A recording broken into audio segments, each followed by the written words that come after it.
Hello everyone. So this is our lecture number 3. We have successfully completed lecture number 2 and we have seen many concepts in the lecture number 2. This following are the remaining topic of the polarization, and then after you will be happy that yes, polarization is completed now. Okay, my small request to all of you is that keep revising all those topics so that when you constantly repeat, when you continuously repeat those things, so it will be in your mind till exam. तो वो सारी चीज़ों को आप बार बार पढ़ते रहिए and if possible try to make short note keep short note of all those lecture in a one page like for polarization आप पोलराइजेशन का सिर्फ एक पेज पे पूरा ऐसा नोट्स बना सकते हैं तो वो आपको क्वेश्चन सॉल्विंग में हेल्प करेगा ठीक है so with this note let's start today's lecture so in this lecture what we are going to do is that we will first solve question based on lecture 2 whatever we have learned in the lecture 2 then this small topic and important topic retardation paid से questions आते हैं ठीक है and उसके बाद optical rotation और optical activity इसका knowledge होना चाहिए आपको हम बताएंगे कि होता क्या है और स्पेसिफिक रोटेशन क्या होता है लास्ट 2-3 ईयर्स में तो आया नहीं है लास्ट 4 ईयर में नहीं आया क्वेश्चन इसके ऊपर लेकिन फिर भी आप पता होना चाहिए 12th में जो केमिस्ट्री हम पढ़े होंगे तो वहाँ पे ऑप्टिकल रोटेशन का कंसेप्ट आया होगा उसी से रिलेटेड है वही है ही वो ठीक है और उसके बाद हम कुछ क्वेश्चंस करेंगे इन सारे टॉपिक के ऊपर और फिर हमारा polarisation complete and then you will get the lecture of diffraction ठीक so let's start with this so our first question is this देखिए फिजिक्स 2021 में आया है ट्रेंड भी देखते चलना कि किस टाइप के क्वेश्चन पूछ रहे हैं ठीक ना तो क्वेश्चन क्या है कि in uniaxial crystal uniaxial means what which has only one optic axis okay and anisotropic means so material which has different property in different direction okay तो ऑप्टिक एक्सिस ये वो डायरेक्शन है जिसके अलोंग क्या ई रे ट्रैवल फास्टर देन ओ रे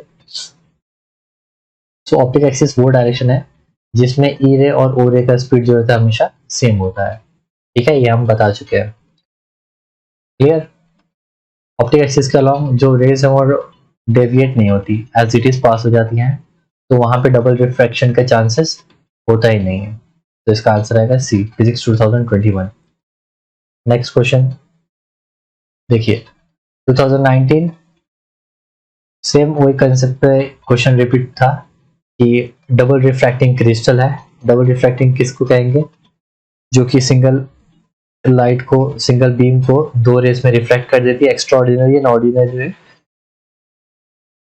तो क्या कह रहा है इसमें कि optic axis is the direction along which a plane polarized beam does not suffer any deviation we पहली बात हम लोग प्लेन पोलराइज्ड लाइट भेजते ही नहीं है वी सेंड अनपोलराइज क्या कहते हैं अनपोलराइज्ड लाइट भेजते हैं any beam of light does not suffer any deviation double refraction does not take place ठीक है ये वो एक्सिस है जिसके अलोंग डबल रिफ्रैक्शन नहीं होता which means that extraordinary and ordinary ray will travel with the same speed ठीक है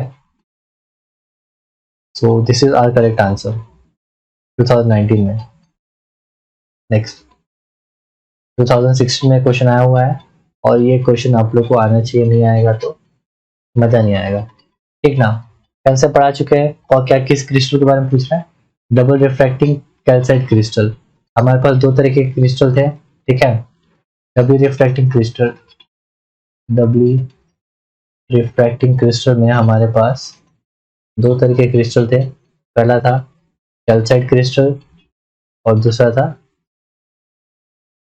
कैल्साइट क्रिस्टल और दूसरा था क्वार्ट्ज क्रिस्टल ठीक है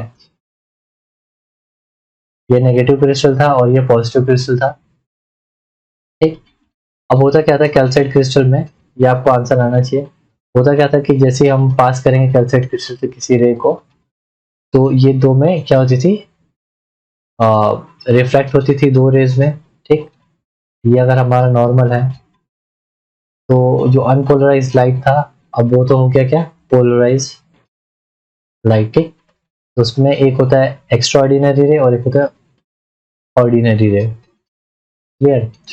तो this is angle of refraction for ordinary ray and this is angle of refraction for extraordinary ray. तो हमने बताया था कि क्योंकि एक्स्ट्रा ऑर्डिनरी रे का एंगल ऑफ रिफ्रैक्शन ज़्यादा है, जिसके कारण इसकी जो रिफ्रैक्टिव इंडेक्स होती है वो कम होती है।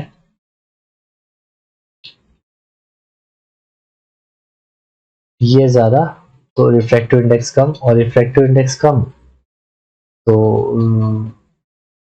क्या कम, तो वेलोसिटी ज़्यादा। ठीक, तो कैल्साइट क्रिस्टल में एक्स्ट्रा ऑर्डिनरी रे की वेलोसिटी क्या होती है? ज़्यादा होती है, लेकिन refractive index of extraordinary ray is less than O. तो इसका आंसर आपको क्या आएगा? Second one.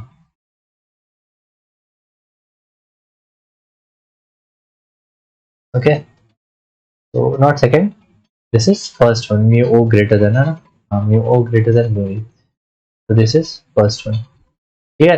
कैल्साइट क्रिस्टल के लिए बोला तो ये, अगर बोलता है कि क्वार्ट्ज क्रिस्टल के लिए तो आपका अपोजिट हो जाता है। ठीक है, मोस्टली हमारे सिलेबस में जितने भी क्वेश्चन उठ के आए हैं वो कैल्साइट क्रिस्टल पे ही उठ के आए हैं, क्वार्ट्ज क्रिस्टल पे कभी नहीं पूछा गया है। तो आप सिर्फ एक क्रिस्टल का याद रखिएगा, बाकी जो भी आएगा अगर कुछ आता है दूसरा तो उसका अपोजिट कर दीजिएगा। ठीक है, 16 में ये क्वेश्चन पूछा था, इजी क्वेश्चन था। नेक्स्ट, अब देखिए, हाँ, in one complete rotation of निकल prism no variation in the intensity of transmitted light is observed, the incident light is। क्या कह रहा है ये कि ये है मेरा, सपोज करते हैं कि निकोल प्रिज्म है और यहाँ पे मेरा आईपी है, मतलब जहां से मैं देख रहा हूँ। ठीक है, अब होता क्या है कि मैं ये निकोल प्रिज्म को क्या कर रहा हूँ, इसको मैं ऐसा रोटेट कर रहा हूँ। ठीक, तो क्या कह रहा है कि on rotation, on one complete rotation, मतलब मैंने इसको एक बार पूरा 360 डिग्री घुमाया, तो no variation in the intensity, ये इंपॉर्टेंट है, no variation in the intensity of transmitted light is observe. मतलब क्या कि यहाँ पे कोई लाइट होगा, ठीक है, यहाँ पे कोई लाइट सोर्स होगा या फिर कोई लाइट इंसिडेंट होती होगी, तो मैंने इसको जब 360 डिग्री रोटेट किया तो जो लाइट यहाँ से निकल रही है, ट्रांसमिटेड लाइट, इसकी इंटेंसिटी में कोई चेंज नहीं आ रहा है। तो बताओ ये वाली जो लाइट है वो कौन सी है? ठीक, तो देखिए हर एक की बात करेंगे।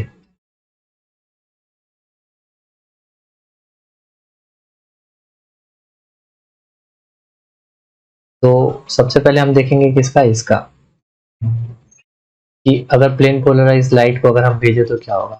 तो देखिए, प्लेन पोलराइज लाइट किसी एक प्लेन में वाइब्रेशन होता है, ठीक है, वो कैसा भी हो, और यहाँ पे होता है निकल प्रिज्म। ठीक, अब क्या होगा ना कि जैसे हम इसको रोटेट करेंगे 360 डिग्री, तो दो ऐसा पोजीशन आएगा, मतलब सपोज करते हैं कि ये उसकी एक्सिस है। ठीक, ये उसकी एक्सिस है, किसकी एक्सिस? तो निकोल प्रिज्म की एक्सिस होगी। तो जब स्टार्टिंग में एंगल 0 डिग्री था तब तो ये वाली लाइट, ये वाली जो लाइट है वो एज इट इज निकल गई, पास हो गई। ठीक, अब ये रोटेट करके जब आएगा कहाँ पे, 180 डिग्री एंगल पे, मतलब यहाँ पे इसकी एक्सिस आएगी, तो अब भी लाइट क्या होगी, डायरेक्ट पास होगी। ठीक है, और उसके बाद जो है का क्या आएगा, उसके बाद अगर मान लो कि अगर वो 90 डिग्री पे है, ठीक, 90 डिग्री पे है तो कोई लाइट नहीं दिखाई देगी, और फिर 270 डिग्री पे है तो कोई लाइट नहीं दिखाई देगी। ठीक है, तो इस केस में क्या होता है, अगर कहीं बीच वाला एंगल रहेगा तो बाय मेलस लॉ हम बता सकते हैं कि उसका कंपोनेंट लेके कि कितना कंपोनेंट ऑफ ट्रांसमिटेड लाइट हमें दिखेगा। क्लियर? तो इस केस में जब प्लेन पोलराइज लाइट को इंसिडेंट करेंगे तो हमको क्या दिखेगा, दो मैक्सिमा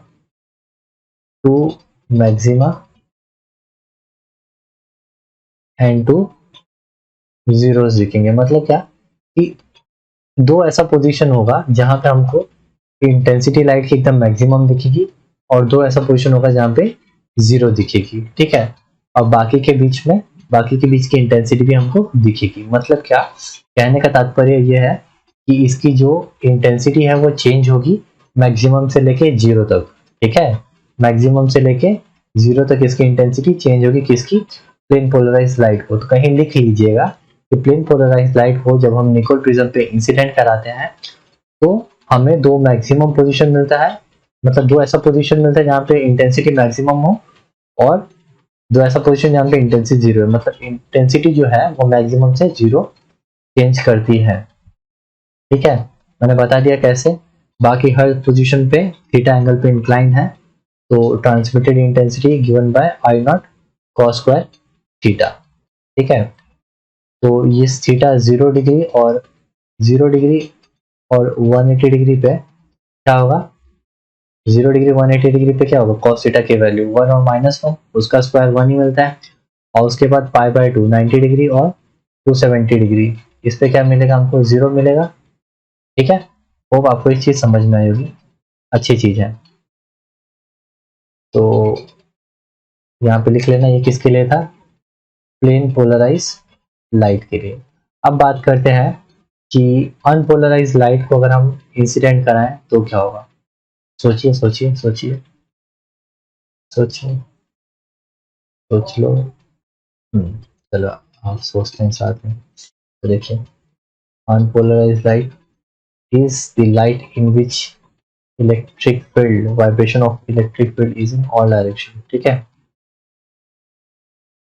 लाइट की जो मतलब फील्ड की जो वाइब्रेशन है वो हर डायरेक्शन में होती है। तो this is my unpolarised light और ऑर्डिनरी लाइट। क्लियर। तो इस ऑर्डिनरी लाइट को जब हम इंसिडेंट कराएंगे इसके ऊपर निकोल प्रिज्म पे, और नो मैटर व्हाट हम इसको रोटेट करें किसी भी एंगल पे, ठीक है। तो देखिए, खास बात यह है ना कि क्योंकि अनपोलराइज्ड लाइट में we are not resolving it along X and Y, we are taking it as it is. So unpolarized light में क्योंकि वाइब्रेशन हर पॉसिबल डायरेक्शन में है, तो इसकी जो भी एक्सिस होगी, इसकी जो एक्सिस होगी, निकोल प्रिज्म की जो पास एक्सिस होगी, पास एक्सिस मतलब ट्रांसमिशन एक्सिस होगी, तो वो कैसे भी मूव करे, कितने भी एंगल पे मूव करे, ठीक है, कितने भी एंगल पे मूव करे पास एक्सिस, ठीक है, हर एक वाइब्रेशन जा सकता है वहां पे, हर एक लाइट की वाइब्रेशन क्या हो सकती है, जा सकती है कि नहीं। तो इस केस में हमको क्या मिलता है, कोई भी वेरिएशन नहीं मिलता। इस केस में हमको लाइट यहाँ पे नजर आती है। ठीक है, तो यहाँ पे आएगा no variation in intensity, in intensity. क्यों, क्योंकि उसकी फील्ड की डायरेक्शन हर डायरेक्शन में होती है। This is for unpolarize light, UPL. तो इस केस में हमको कोई वेरिएशन दिखता नहीं कि मैक्सिमम से मिनिमम जा रहा है, फिर मिनिमम से मैक्सिमम जा रहा है। ठीक है, और ना एक और चीज देखिए, सर्कुलरली पोलराइज लाइट में भी कुछ इसी तरीके से होता है। सर्कुलरली पोलराइज लाइट कैसा होगा, ऐसा होगा। ठीक है, अब हर एक पॉइंट पे, मतलब हर एक एक्सिस के अलावा कुछ ना कुछ, मतलब जैसे ऑप्टिक एक्सिस ऐसे है, इसकी जो पास एक्सिस है वो ऐसे है, तो इस एक्सिस के अलावा जो भी पोजीशन आएगा उस पोजीशन पे हमको लाइट दिखाई देगी, देगी कि नहीं देगी हमको लाइट। ठीक है, तो इसको ऐसे समझिए। तो सर्कुलरली पोलराइज लाइट के भी केस में हमको, हम जब निकोल प्रिज्म को 360 डिग्री रोटेट करेंगे तो हमको ट्रांसमिटेड लाइट में कोई भी वेरिएशन नहीं दिखेगी, उसकी इंटेंसिटी में कोई भी वेरिएशन नहीं दिखेगी। क्लियर। तो ये दो चीज आप याद रखिएगा। तो इसको लिखवा देते हैं अच्छे से।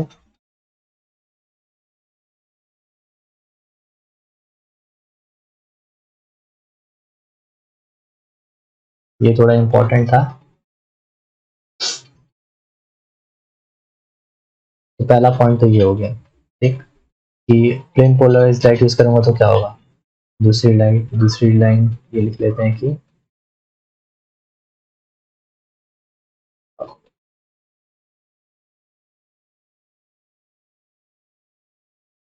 there will be no variation in intensity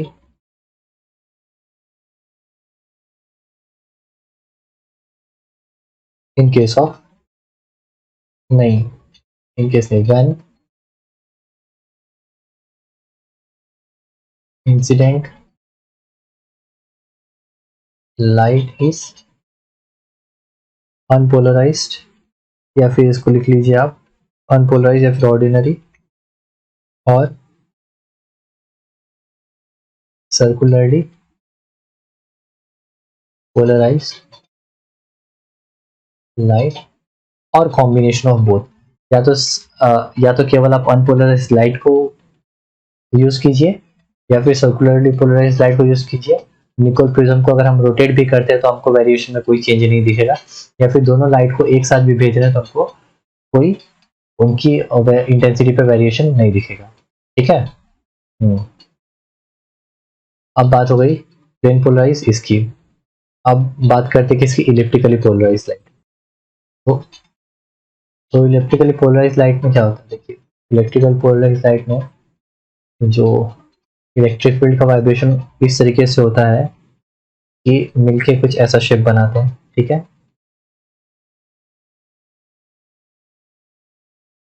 देखो वो डायग्राम सही नहीं बनाया,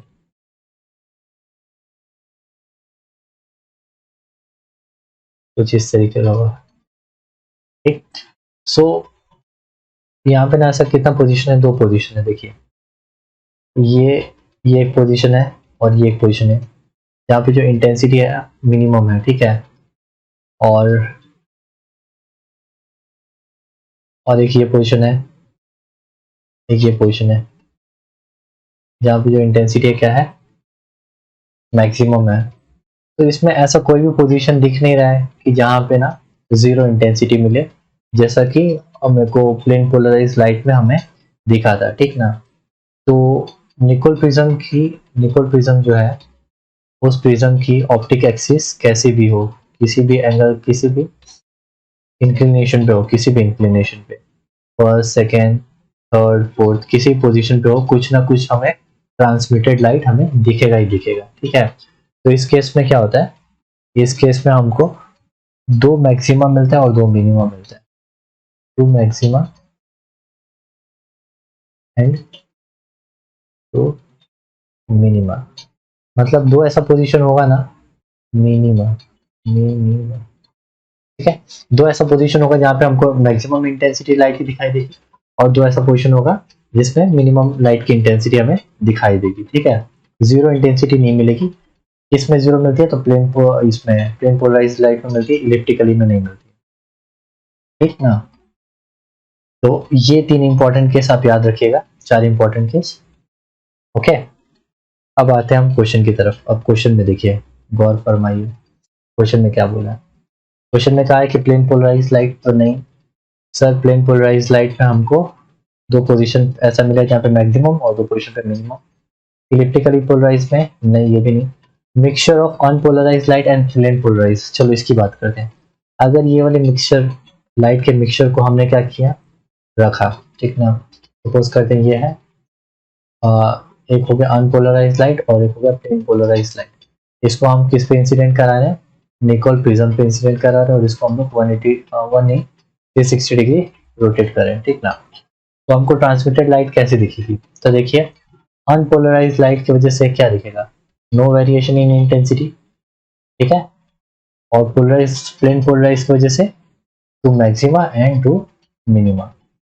अगर ऐसा कुछ ऑप्शन में दिया रहता तो हमें वो करेक्ट होता हमारा ऑप्शन। ठीक, सो और हमारा आंसर क्या होगा, सर्कुलरली पोलराइज लाइट। अगर इसे हम इंसिडेंट कराएंगे तो हमारा ट्रांसमिटेड लाइट में no variation in the intensity दिखेगी। क्लियर, तो ये थोड़ा इंपॉर्टेंट था और अच्छी चीज थी, आप इसे ध्यान में रखना। नेक्स्ट हम देखते हैं नेक्स्ट क्वेश्चन।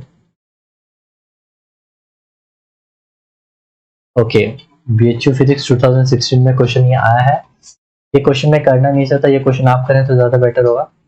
हम इसको शायद से हमने पहले ही डिस्कस कर चुके थे। क्या कह रहा है कि एक अनपोलराइज लाइट को हम निकोल प्रिज्म, मतलब कि निकोल प्रिज्म हमारा क्या है, पोलराइजर है। ठीक है, याद रखिएगा, हम निकोल प्रिज्म पढ़ रहे हैं, भूल मत जाना। निकोल प्रिज्म एक डबली रिफ्लेक्टिंग क्रिस्टल है।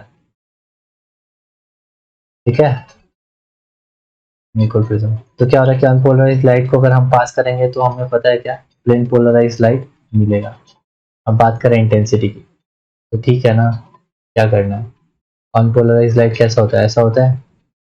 हमने क्या किया कि इलेक्ट्रिक वाइब्रेशन को हमने दो डायरेक्शन में रिजॉल्व कर लिया, एक ये वाले डायरेक्शन और एक ये परपेंडिकुलर डायरेक्शन, एक इनटू द प्लेन एंड एक इन द प्लेन। ठीक है, जो इन द प्लेन होता है उसको पी पोलराइज कहते हैं, जो इनटू द प्लेन होता है उसको एस पोलराइज लाइट कहते हैं। हाँ, याद होना चाहिए, आपको पहले पढ़ा चुके हैं। तो होता क्या है ना कि इसकी एक ही ऑप्टिक एक्सिस होगी, क्या कहते हैं, मतलब जो भी हमारा रहेगा, ये जो भी हमारा पोलराइजर है, निकोल प्रिज्म है, इसकी एक ऑप्टिक एक्सिस होगी। ठीक, तो इस एक्सिस के अलावा जो भी वाइब्रेशन है सिर्फ वो पास हो जाएंगी और बाकी की क्या हो जाएंगी, ब्लॉक हो जाएंगी। अगर ये ऐसे ऐसे होता तो ये परपेंडिकुलर कंपोनेंट पास होता। ठीक है, तो देखिए पहले थी इंटेंसिटी आई, ठीक ना, तो यहाँ पे the intensity is distributed along and perpendicular, तो सिर्फ एक ही पास हुई है, so intensity will get reduce to half. समझ में आया, क्योंकि एक ही वाइब्रेशन पास हो रही है। हमारे पास जो अनपोलराइज्ड लाइट था पहले, तो हमने क्या किया कि जितनी भी वाइब्रेशन थी हमने उसको रिजॉल्व कर लिया एक्स और वाई के अलावा। अब होगा क्या कि एक पोलराइजर जो कि हमारे निकोल प्रिज्म है, उसे रखने से क्या होगा कि सिर्फ एक ही वाइब्रेशन पास होगी, एक ब्लॉक हो जाएगी, मतलब कि आधी जो है वो इंटेंसिटी पास होगी, आधी ब्लॉक हो जाएगी। सो आई नॉट बाय टू। अगर कहता कि एक और वर्क दिया मैंने, इसी क्वेश्चन में कहता कि चलो भाई मेरा मन कर रहा है कि मैं एक और पोलराइजर रख दूं, ठीक है, अब इस टाइम पे इसकी जो ऑप्टिक एक्सिस है वो कुछ ऐसी है, ये ऑप्टिक एक्सिस है, तो बताओ अब कितनी लाइट पास होगी। पहले ऑप्टिक एक्सिस कैसी थी, ऐसी थी। तो देखिए हम सबसे पहले क्या गौर फरमाएंगे, हम ये देखेंगे कि जो पहली वाली पोलराइजर की जो एक्सिस थी, जो कि ये हरी वाली लाइन है, और जो दूसरी वाली ऑप्टिक एक्सिस थी, इनके बीच का एंगल क्या है। ये एंगल पता अगर हमको चल गया तो हम बता सकते हैं कि ये जो ट्रांसमिटेड लाइट होगी, that I transmitted will be equals to I incident into cos square theta. ये आई इंसिडेंट क्या होगा, ये वही होगा, ये आई नॉट बाय टू, तो आई नॉट बाय टू जो भी रहेगा। ठीक है, और जो भी एंगल होगा तो उस हिसाब से हम बता देंगे कि ट्रांसमिटेड क्या है। सपोज कर लेते हैं कि थीटा कितना 45 डिग्री है, तो हमारा क्या हो जाएगा cos 45 1 बाय रूट टू, तो 1 बाय टू आ जाएगा यहाँ पे, तो आई नॉट बाय 4 आ जाएगा। ठीक, तो हमें ये वाला केस नहीं पूछा है, हमको इधर तक ही पूछा है, तो इसका आ जाएगा answer I naught by two. तो देख रहे हैं कितना सिंपल सिंपल क्वेश्चन है, खाली आपको कंसेप्ट के थ्रू जाना है, कंसेप्ट समझना है, और ये क्वेश्चन मुझे नहीं लगता कि ज़्यादा से ज़्यादा 1 मिनट भी लेंगे। ठीक ना, तो पेपर इसी तरीके से हम लोग सेट करते हैं कि जो अच्छा खासा तैयारी करके आया है लड़का, उसका 40-45 मिनट्स में, सॉरी मिनट्स बोल दिया, 40-45 सेकेंड में हो जाए, ताकि वो हर क्वेश्चन को एक बार देख ले। ठीक ना, तो वेरी इंपॉर्टेंट कि आप रिविजन करते रहें, और टाइम सबके पास एक ही है, टाइम सबको 24 आवर्स ही मिले हैं, तो सिलेक्शन उसी का होगा जो इसमें कुछ अलग करेगा। ठीक है, ये जो कंटेंट अभी तुमको डिलीवर हो रहा है, ये कंटेंट तुम अकेले ऐसे स्टूडेंट नहीं हो जिसको डिलीवर हो रहा है, तुम्हारे साथ जितने भी तुम्हारे मतलब बैचमेट है 40-45 वॉट एवर, तो सारे लोगों को सेम कंटेंट डिलीवर हो रहा है, सारे लोग सेम चीज पढ़ रहे हैं। ठीक है, तो सिलेक्शन उसी का होगा जो कुछ अलग करेगा, कुछ अलग यानी क्या, पढ़ाई तो सब करेंगे, उसमें कौन कितनी एक्यूरेसी के साथ क्वेश्चन सॉल्व कर रहा है। ठीक है, कौन शार्पली क्वेश्चन को ऑब्जर्व करे कि क्वेश्चन में पूछ क्या रहा है एग्जैक्ट, ऐसा ना हो कि 2-3 बार क्वेश्चन पढ़ना पड़े। किसके पास, किसको सारे फॉर्मूलाज याद हैं, किसने शॉर्ट नोट बना के रखे हैं, तो ये सारी चीज जो है फैक्टर है, वो इम्पोर्टेंट है। तो आप उस चीज पर वर्क करिए, एंड BHU मुश्किल नहीं है, आसान है। और देखिए आपने नोटिस किया होगा कि पिछले 3 या 4 साल में जैसे भी क्वेश्चन आ रहे हैं 2022-21 में, तो आप एक तरह से आपको आइडिया लग जाएगा कि किस तरीके से क्वेश्चन को पूछ रहा है। ठीक है, सो ऑप्टिक्स से 10 से 12 क्वेश्चन आते, तो मुझे नहीं लगता कि आपको हार्ड होगा क्वेश्चन सॉल्व करना, आप लोग इजीली सॉल्व कर पाएंगे। तो घबराने वाली बात नहीं है, बस अब तक जिस स्पीड से आप लगे थे स्पीड को और डबल कर दीजिए, क्योंकि पेपर जस्ट नजदीक आने वाला है, उसके बाद तो हमारा समर वैकेशन है एंजॉय करने के लिए। सो चलिए देरी नहीं करते हुए इस क्वेश्चन को देखते हैं। देखिए 2020 में आया है, आज से 2 साल पहले। कुछ है नहीं इस क्वेश्चन में, दिखाएंगे तुम लोग मुस्कुरा दोगे। क्या कह रहा है? If the plane of vibration of the incident beam makes 60 degree with the optic axis of the birefringent crystal. Birefringent crystal किसे कहते हैं? डबली रिफ्रैक्टिंग क्रिस्टल को बायफ्रिकेंट क्रिस्टल कहते हैं। ऐसा क्रिस्टल जो इंसिडेंट लाइट को 2 रे में रिफ्रैक्ट कर दे। ठीक, तो बना लेते हैं। चलिए मान लेते हैं कि ये मेरा बाय रिफ्रैक्टिंग क्रिस्टल है। ठीक, उसका 1 फेस लिया। तो कह रहा है कि जो plane of vibration of incident beam है ये 60 डिग्री बना रहा है इसके ऑप्टिक एक्सिस के साथ। ठीक, तो इसकी 2 एक्सिस होती हैं, इसका पैरेलल और हॉरिजॉन्टल और वर्टिकल एक्सिस बना लेते हैं। ठीक है, so suppose let's this is optic axis of birefringent crystal. ठीक, अब मेरा जो इंसिडेंट बीम है, मान लेते ये मेरा इंसिडेंट बीम है। ये इंसिडेंट बीम इसके साथ कितना एंगल बना रहा था? 60 डिग्री का एंगल बना रहा है। 60 डिग्री। क्लियर? इतना क्वेश्चन में क्या दिया ना, प्लेन ऑफ वाइब्रेशन कैसे वाइब्रेट कर रहा है ये incident beam make 60 degree with the optic axis. अब पूछा क्या, the ratio of the intensity of ordinary ray to the intensity of extraordinary ray. तो हम क्या कर, हमने अभी तक क्या किया है, हमने देखते आ रहे हैं हम कि जैसे कि ये हमारा है वाइब्रेशन। ठीक है, इलेक्ट्रिक फील्ड का वाइब्रेशन है। तो हमने इसको रिजॉल्व किया था ई कॉस थीटा और ई साइन थीटा में। ठीक, अब डिपेंड करता है एंगल किसके साथ ले रहे हैं। एंगल हम अगर इसको मैंने ऑप्टिक एक्सिस माना तो मैं ये वाला एंगल ले लूंगा 60 डिग्री। ठीक है, तो कंफ्यूज मत होना कि सर ने हॉरिजॉन्टली वाला क्यों लिया। अब हमको पता है कि जो कॉस कंपोनेंट है वो मेरा क्या होता है, मेरा ई रे होता है। ठीक ना, vibration which passes along the x axis is E ray और the vibration which pass along the optic axis के along जो वाइब्रेशन जाती है वो मेरी एक्स्ट्राऑर्डिनरी रे होती है और उसके परपेंडिकुलर जो जाती है वो मेरी होती है ऑर्डिनरी रे। ये हमने पिछले लेक्चर में बता चुके हैं। ठीक है, ओके, इतना तो क्लियर हो गया। हाँ सर, इतना क्लियर हो गया। अब हमें पता है क्या, देखिए इतना क्लियर हो गया तो आंसर भी आ जाएगा तुरंत। सो इंटेंसिटी अलोंग एक्स एक्सिस, या फिर ऐसे कहते हैं कि एक्स्ट्राऑर्डिनरी रे की इंटेंसिटी क्या आ जाएगी, एम्पलीट्यूड का square. This is basically amplitude, तो ई कॉस थीटा का होल स्क्वायर। और इंटेंसिटी ऑफ ऑर्डिनरी रे क्या आ जाएगा, उसके एम्पलीट्यूड का स्क्वायर जो लाइट पास हो रही है। क्लियर? अब हमें दोनों का क्या पूछा है, रेशियो पूछा है। तो I naught by I E will be equals to sine square theta by cos square theta. Theta कितना है, 60 degree. Sine 60 degree root 3/2 the whole square upon cos 60 degree 1/2 the whole square. तो इसका answer क्या आ जाएगा, 3/1। कुछ hard था इसमें, बस इसमें हमको बेसिक पता होना चाहिए था कि जो हमारी ई रे है वो ऑप्टिक एक्सिस के अलॉन्ग पास होती है और ओ रे जो है वो perpendicular to the optic axis pass होती है। ठीक ना? चलिए नेक्स्ट क्वेश्चन देखते हैं।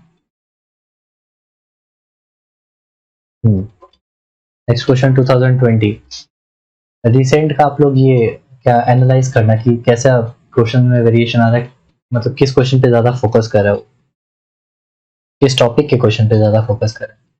इसमें कह रहा है क्या कि two polarizing sheet and unpolarized light falls on two polarizing sheet. ठीक है, पोलराइजिंग शीट मतलब क्या कि दो पोलराइजर बना दो।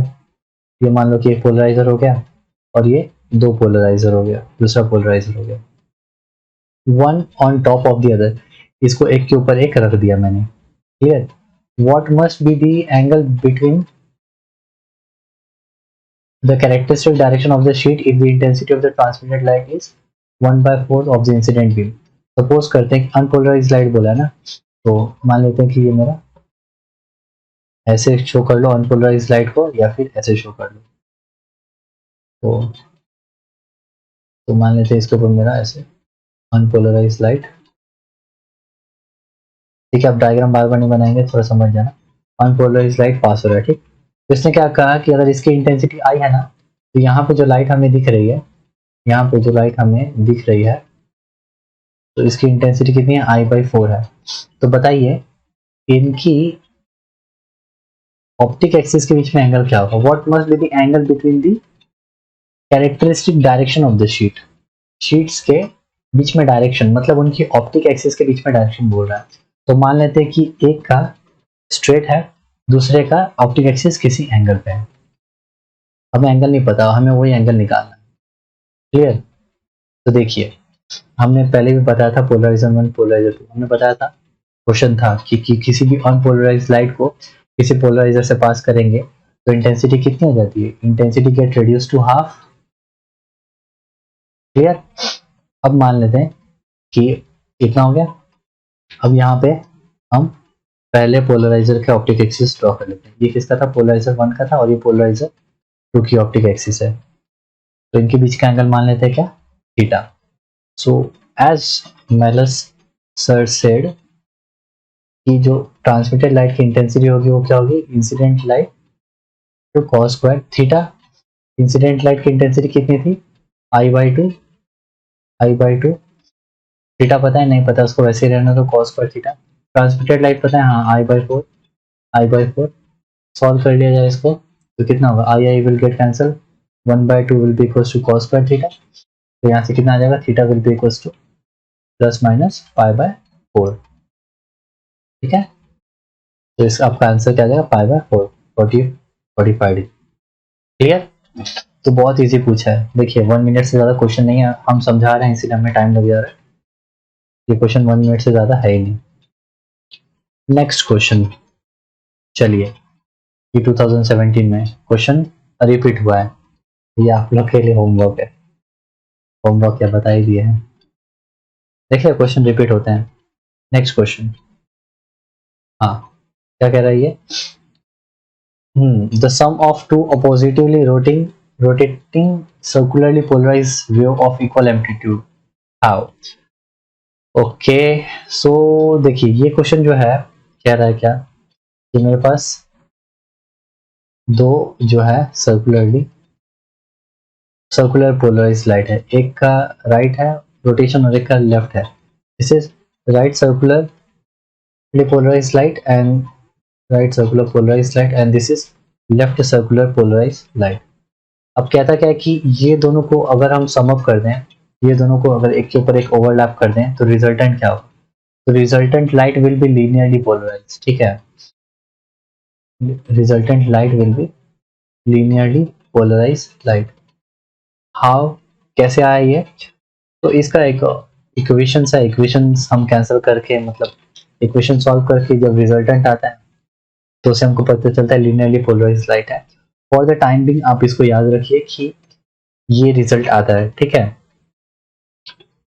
और जैसे हम हायर स्टडी करेंगे या फिर स्पेसिफिक किसी को ऑप्टिक्स में ज़्यादा इंटरेस्ट होगा तो फिर हम इसको फर्दर स्टडी कर सकते हैं, या फिर आप खुद में भी अगर आपके पास फ्री टाइम है तो आप इसको सर्च एक बार कर लीजिए।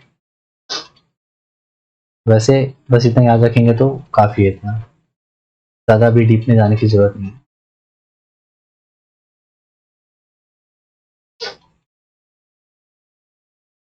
नेक्स्ट क्वेश्चन,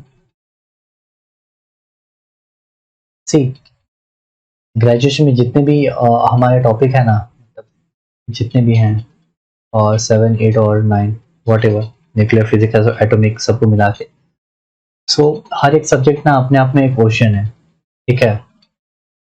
आप यहाँ पे हो और ये है वो एंट्रेंस का गेट, ठीक है।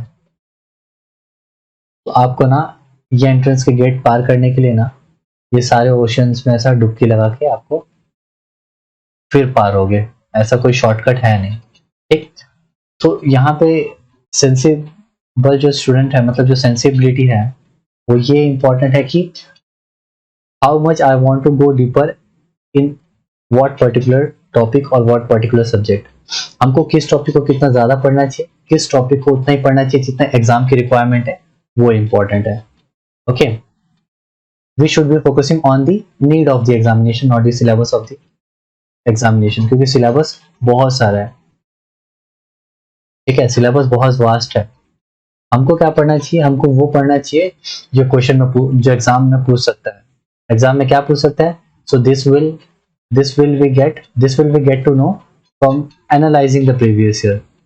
ठीक है, सो इंडिविजुअली हम ओशंस में ज्यादा डीपर जाएंगे as we move to masters. Okay, but for right now we will only focus, जितना हमको जानना चाहिए उतने पे हम जाएंगे. ठीक ना. This question is homework for you. Why? Because हमने पीछे एक ऐसा टॉपिक कराया था. क्या कहा है? वहां पे 60 डिग्री था, यहाँ पे 30 degree with the optic axis. Ratio of I E by I C पूछा, आई ओ पूछा. पीछे वो वाले क्वेश्चन में ordinary to the extraordinary ray का रेशियो पूछा था. तो ये आप खुद करेंगे. क्लियर?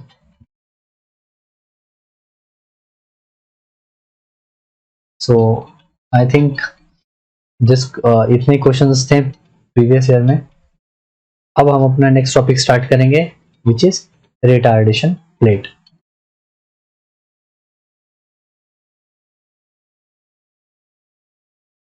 सो रिटार्डेशन प्लेट. ओके, सो ये जो प्लेट है बेसिकली जो डबल रिफ्रैक्टिंग क्रिस्टल था हमारा, uniaxial double refracting crystal, उस क्रिस्टल्स में से ना हम किसी थिकनेस का, जैसे एक क्रिस्टल है तो इस क्रिस्टल में से ना हम किसी थिकनेस का हम मटेरियल कट करेंगे and that plate will act as my retardation plate. ठीक ना. क्यों रिटार्डेशन प्लेट? बिकॉज ये प्लेट को अगर हम यूज करेंगे, ये प्लेट को हम यूज करेंगे और इससे अगर लाइट पास करेंगे तो वो क्या करेगा कि लाइट्स के बीच में ना कुछ पाथ डिफरेंस और कुछ फेस डिफरेंस क्रिएट कर देगा. ठीक है, तो स्पेशली उस मटेरियल को, उस प्लेट को बनाया जाता है.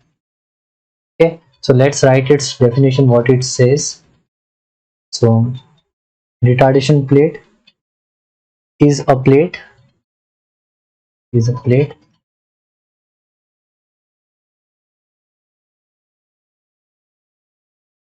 which is cut from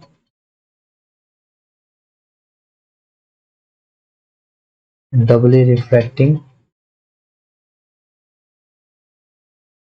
uniaxial crystal with its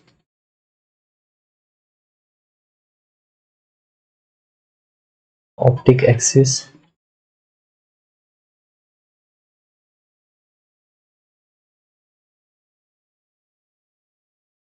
parallel to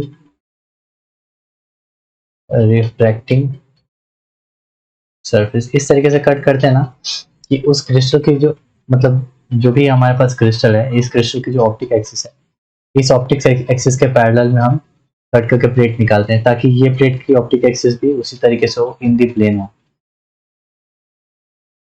ठीक है.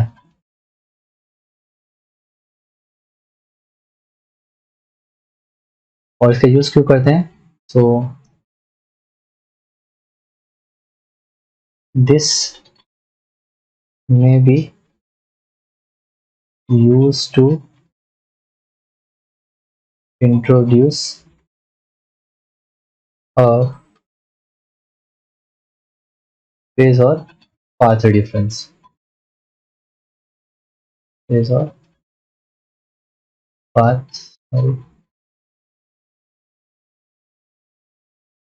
path difference between P and O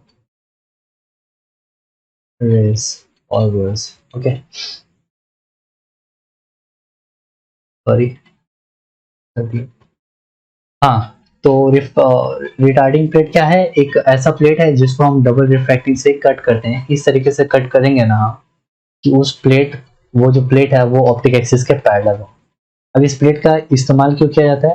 तो हमें पता है क्या कि डबली रिफ्रैक्टिंग क्रिस्टल जो है ये जो क्रिस्टल है ये क्या करता है, तो ये क्या करता है कि किसी भी अनपोलराइज्ड लाइट को दो रेज में रिफ्रैक्ट कर देता है, ठीक है, डबल रिफ्रैक्शन का केस।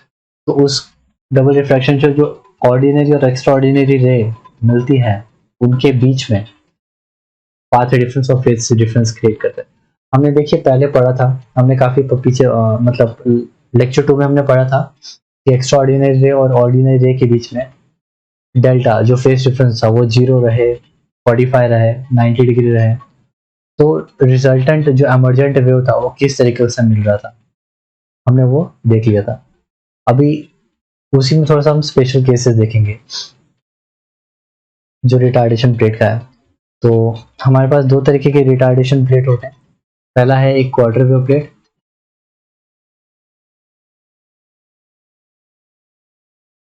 शॉर्ट फॉर्म में इसका लिखेंगे QWP, ठीक है, बार बार क्वार्टर वेव प्लेट पूरा नहीं लिखेंगे। और एक आएगा हाफ वेव प्लेट।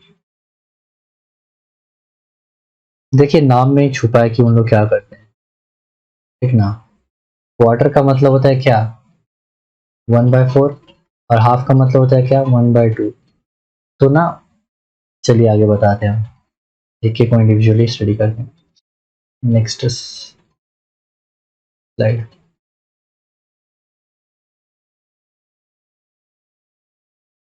तो अब यहाँ पे किसी भी क्रिस्टल से, किसी भी मतलब किसी भी थिकनेस के मटेरियल से, थिकनेस के मटेरियल से हम जब किसी लाइट को पास करते हैं तो लाइट इसमें से भी गुजरता है, ठीक है। तो ऑप्टिकल पाथ लेंथ कितना होता है, ऑप्टिकल पाथ जो मैं फर्स्ट या सेकेंड लेक्चर में शायद बताया था, optical path length is equals to refractive index times geometrical length, ठीक है, म्यू टी। अब यहाँ पे जो रेज हैं वो दो रे में रिफ्रैक्ट हो रही हैं, ई रे और ओ रे में। तो ये जो आएगा ऑप्टिकल पाथ लेंथ कितना आएगा, म्यू ओ minus mu E into T, ठीक है। सो दिस इज बेसिकली ये क्या है, ये पाथ डिफरेंस है which has been created by that particular material, ठीक ना। तो क्वार्टर वेव प्लेट जो है, क्वार्टर वेव प्लेट ऐसा डबल रिफ्लेक्टिंग क्रिस्टल मटेरियल है, ऐसा रिटार्डेशन प्लेट है जो कि पाथ डिफरेंस λ/2 का क्रिएट करता है, पाथ डिफरेंस λ/4 का, ठीक है, and phase difference Δ5।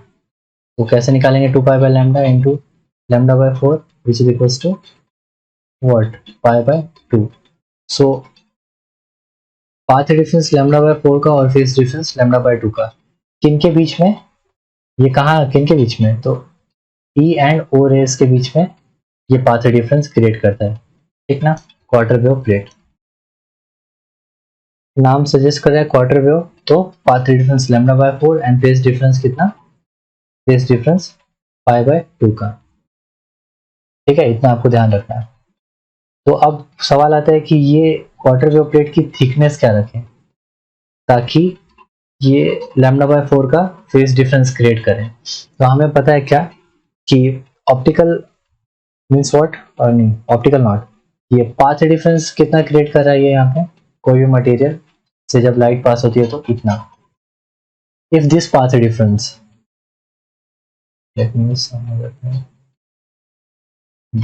if this path difference mu o minus mu e into t, हमें नहीं पता कि ये कौन सा ग्रेटर है, ठीक है।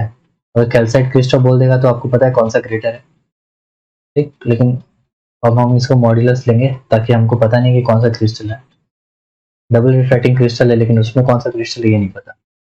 अगर ये पाथ डिफरेंस मेरा λ/4 के बराबर हुआ तो उस केस में मेरी मटेरियल की जो थिकनेस होगी वो होगी λ/4 mu O minus mu A. सो ये क्या होगी, this will be my thickness of the quarter wave plate. Question देखो, क्वेश्चन कहाँ से उठेगा, क्वेश्चन पूछ देगा कि अगर हम क्वार्टर वेव प्लेट यूज कर रहे हैं, ये रिफ्रैक्टिव इंडेक्स है और ये वेवलेंथ है, तो थिकनेस क्या होगी यहाँ से कितने का पाथ डिफरेंस क्रिएट करता है, λ/4 फेस डिफरेंस λ/2 का। ठीक, अब ना हम हर तरीके की लाइट क्वार्टर वेव प्लेट से पास करेंगे और देखेंगे क्या कि क्या क्या वेरिएशन आ रहा है। तो सबसे पहले मान लेते हैं क्या कि सबसे पहले भेजेंगे हम प्लेन पोलराइज लाइट को।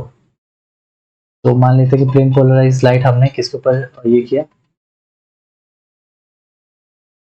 क्वार्टर वेव प्लेट के ऊपर इंसिडेंट किया। क्वार्टर वेव प्लेट आखिर में है क्या, तो सर ये जो है ये डबल रिफ्रैक्टिंग क्रिस्टल है। अच्छा, डबल रिफ्रैक्टिंग क्रिस्टल है, तो हमने क्या बताया था डबल रिफ्रैक्टिंग क्रिस्टल पे कि डबल रिफ्रैक्टिंग क्रिस्टल पे शॉर्ट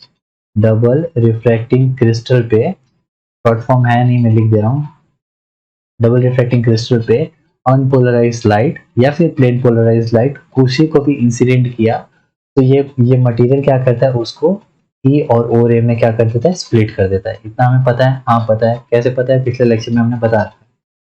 ठीक है, अब क्वार्टर वेव प्लेट भी वही काम करने वाला है, क्वार्टर वेव प्लेट भी क्या करेगा, वही काम करेगा। फर्क क्या है, अब देखिए ये प्लेन पोलराइज लाइट है, जाके क्या होने वाला है, ई और ओ रे में स्प्लिट होगा मटेरियल के अंदर ही, ठीक ना, बाहर नहीं हम दिखा रहे हैं, ठीक, ओ रे में स्प्लिट होगा। अब ये क्या करते हैं, इसकी खास बात क्या है, this will create a path difference of λ/4 and phase difference of λ/2. So there will be a phase difference of pi/2 in the between the emerging waves. Okay, in emerging waves. ठीक, क्या करें आप, pi/2 का phase difference create कर दिया, तो जो हम यहाँ से प्लेन पोलराइज लाइट इंसिडेंट करा रहे थे, तो अब वो स्प्लिट हुई ई रे और ओ रे में, उनके बीच का फेस डिफरेंस कितना हो गया, ये हो गया pi/2। और कभी भी बीच का फेस डिफरेंस pi/2 होता है तो हमारा लाइट कौन सा होता है, या तो होगा circularly polarize light, circularly polarized, या तो होगा इलिप्टिकली पोलराइज्ड।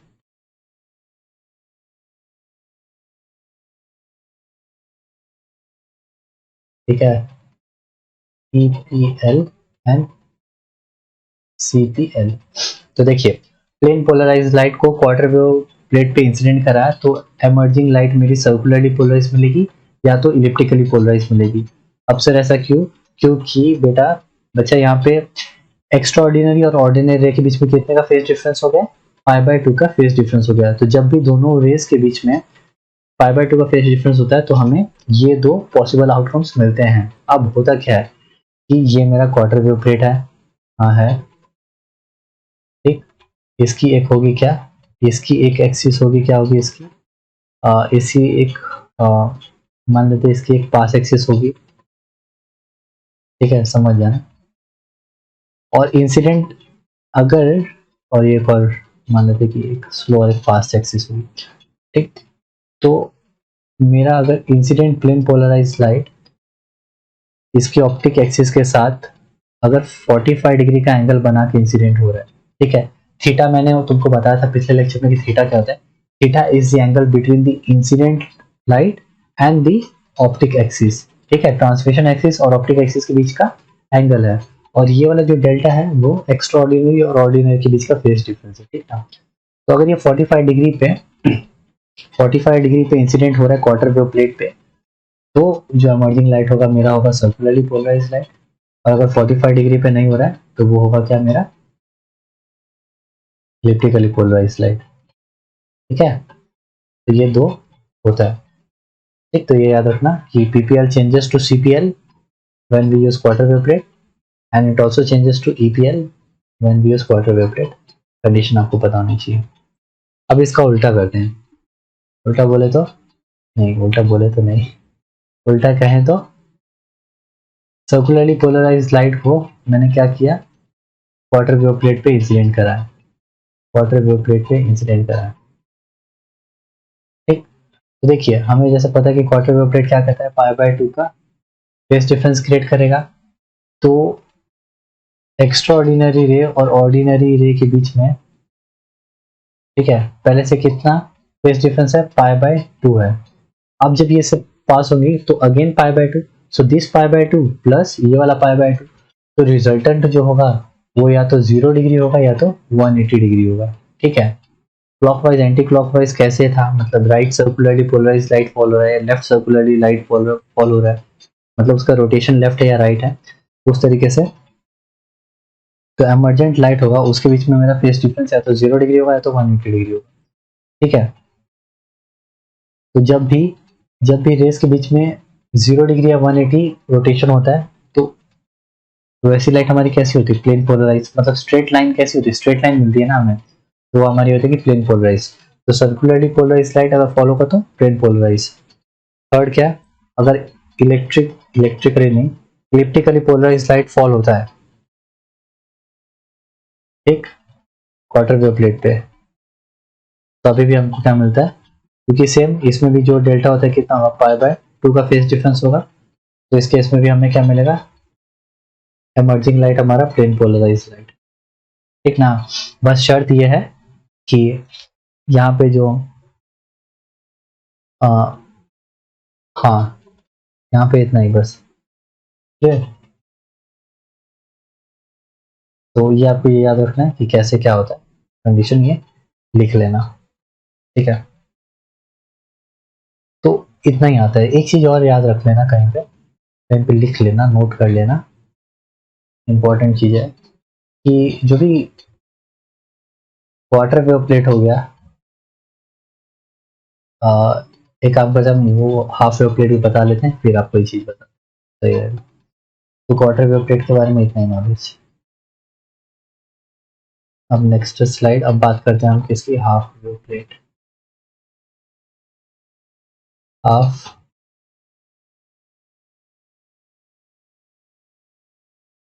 एज नेम सजेस्ट, ये क्या करेगा, पाथ डिफरेंस जो रहेगा वो λ/2 का प्रोड्यूस करेगा, एंड λ/2 एंड फेज डिफरेंस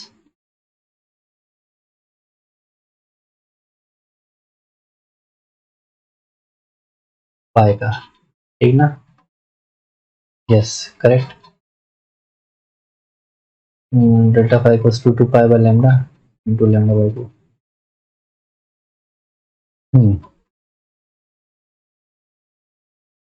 ठीक, फेज डिफरेंस पाई का एंड पाथ डिफरेंस λ/2 का। इसकी थिकनेस कितनी होनी चाहिए, तो इसकी थिकनेस क्या होगी, optical path difference is mu o minus mu t, and when this will be equals to λ/2, तो उस केस में जो थिकनेस निकल के आएगी λ/2 mu o minus mu t। तो ये उस थिकनेस होगी हाफ वेव प्लेट की, ये पाथ डिफरेंस और ये फेस डिफरेंस। ठीक, अब बात करते हैं हम अलग अलग प्लेट यूज करेंगे, नहीं अलग अलग लाइट यूज करेंगे तो क्या फर्क पड़ेगा।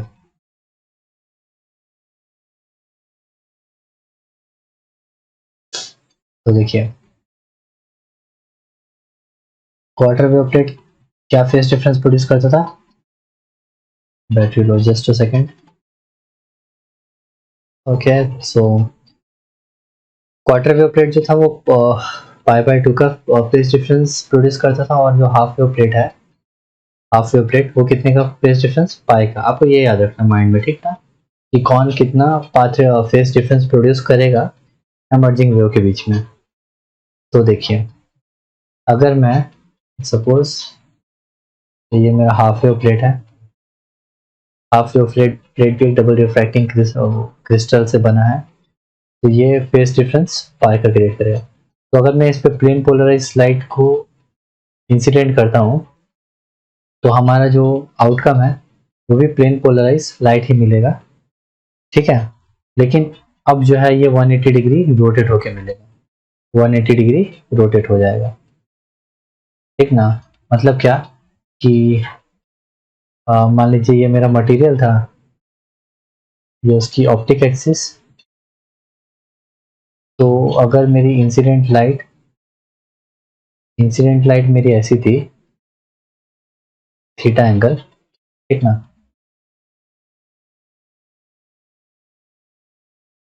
तो अब भी क्या मिलेगी, जो एमरजेंट लाइट होगी वो कैसे मिलेगी मेरी, 180 डिग्री, मतलब क्या उसका जो प्लेन है वो रोटेट हो जाएगा।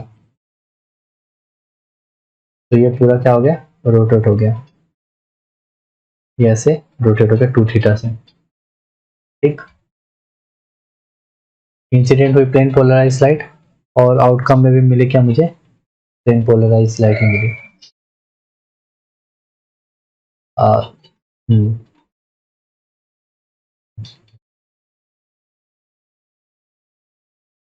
ठीक है, जो भी हमारा ई रे और ओ रे होगा उनके बीच में 180 डिग्री का फेस डिफरेंस हमें इस केस में मिलेगा। ठीक, तो ये रोटेट कर देगी बेसिकली उसकी प्लेन ऑफ वाइब्रेशन को, हाफ वेव प्लेट। सेकेंड कि अगर हम इसी पे यहाँ पे साइड में ड्रॉ कर लेते हैं,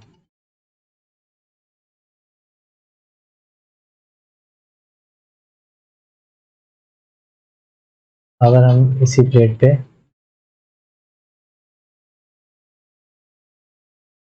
इस पे हम right circularly polarize light incident करेंगे तो हमें मिलेगा क्या, लेफ्ट सर्कुलरली पोलराइज लाइट।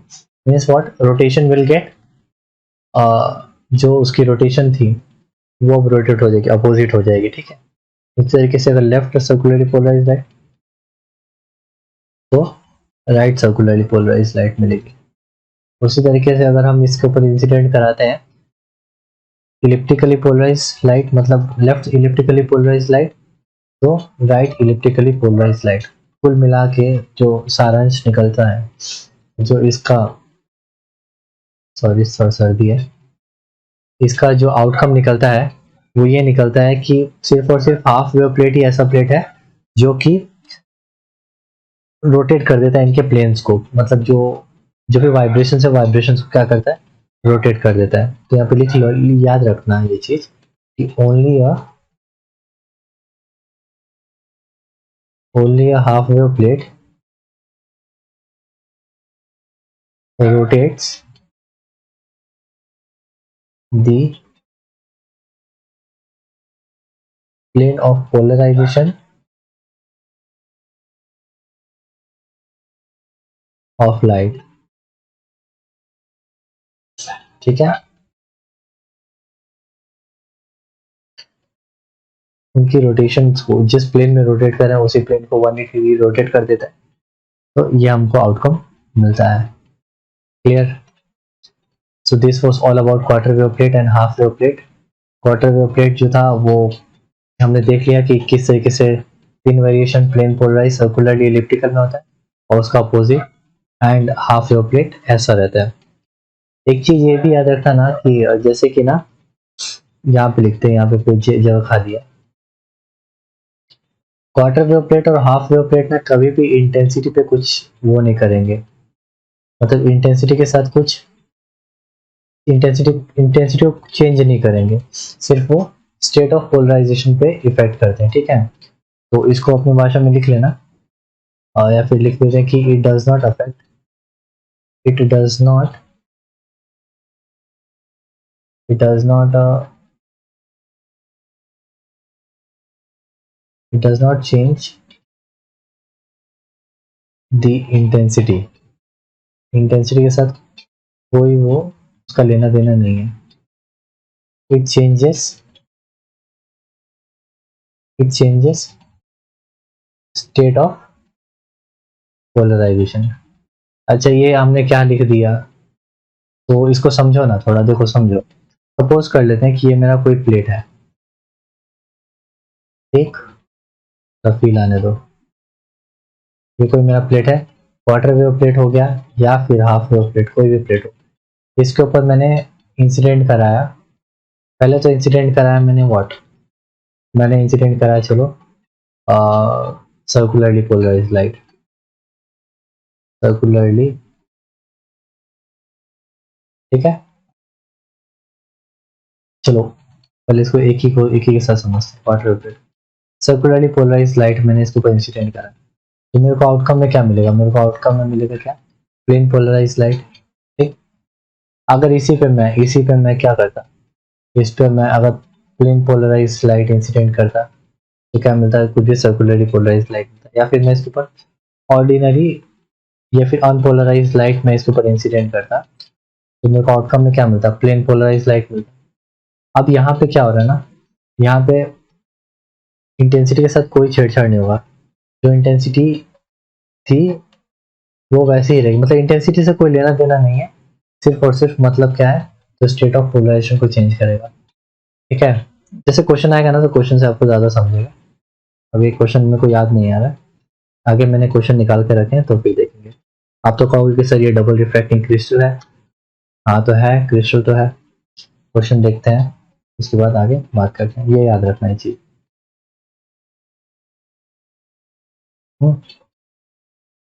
ठीक है, so this was all about retardation plate, जो कि हमने देख लिया।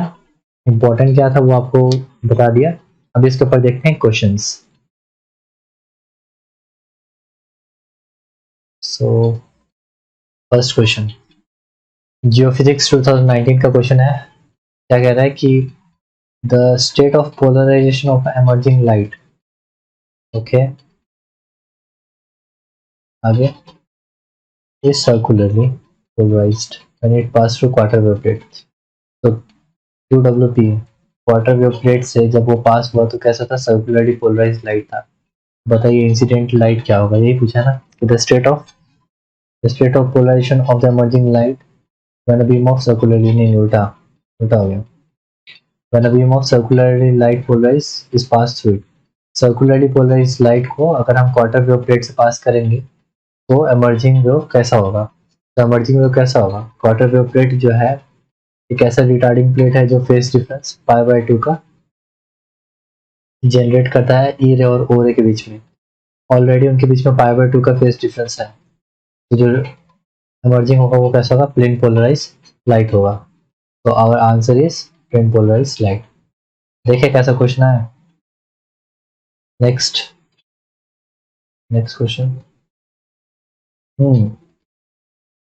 फिजिक्स 2016 अच्छा क्वेश्चन है ये क्वेश्चन हम नहीं बताएंगे, पॉज करिए और आप लोग खुद करिए, ठीक है।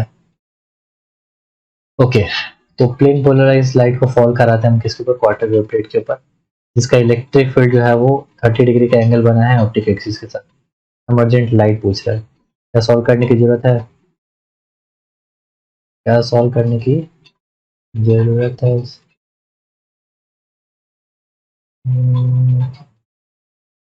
लो, ये हो गया मेरा क्या, electric vector, it is making angle 30 degree with, this is what, वाह, ये जो है हमारा ये है, ये ऑप्टिक एक्सिस है, ठीक है। ऑप्टिक एक्सिस के साथ मेरा जो इलेक्ट्रिक वेक्टर 30 डिग्री का एंगल बना रहा है, कैसा था ये था प्लेन पोलराइज लाइट है, किस पे हम फॉल करा रहे हैं, क्वार्टर वेव प्लेट पे। क्वार्टर वेव प्लेट पे प्लेन पोलराइज लाइट आएगा तो दो केस बनते हैं, कौन कौन से, सर्कुलरली पोलराइज लाइट और इलेक्ट्रिकली पोलराइज लाइट।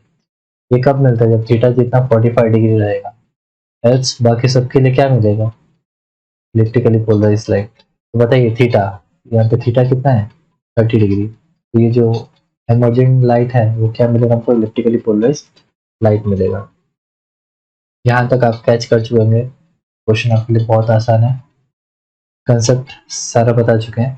तो देखिए ऐसे टाइप के क्वेश्चन आते हैं, ठीक ना, कंसेप्ट से ही सारे आएंगे। नेक्स्ट क्वेश्चन देखो, देखने में कितना बड़ा लग रहा है, पहाड़ जैसा। अब देखो इसमें से इंपॉर्टेंट निकालेंगे, एक प्लेन पोलराइज लाइट है, उसको हमने क्या करा, इंसिडेंट करा है, ठीक है।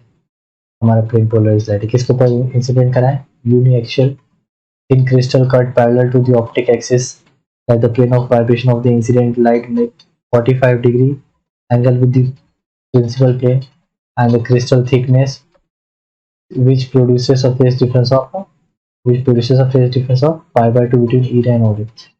ठीक है, हमने ऐसा क्रिस्टल यूज किया, हमने ऐसा यूनिक्सल क्रिस्टल यूज किया, कट करके बनाया वो सब छोड़ दो, हमने ऐसा क्रिस्टल यूज किया जो कितना π/2 का फेस डिफरेंस क्रिएट करा, तो बताओ ये कौन सा रहेगा, तो जो क्रिस्टल होगा वो मेरा क्या होगा, that will be my quarter wave plate, जो ये π/2 का फेस डिफरेंस क्रिएट करता है, ठीक।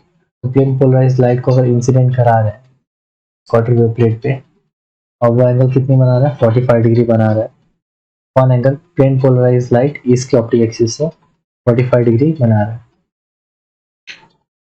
And the plane of vibration of incident light 45 degree with the principal plane of the crystal okay 45 degree angle बना रहा हूँ, तो थीटा इक्वल टू कितना होगा 45 डिग्री।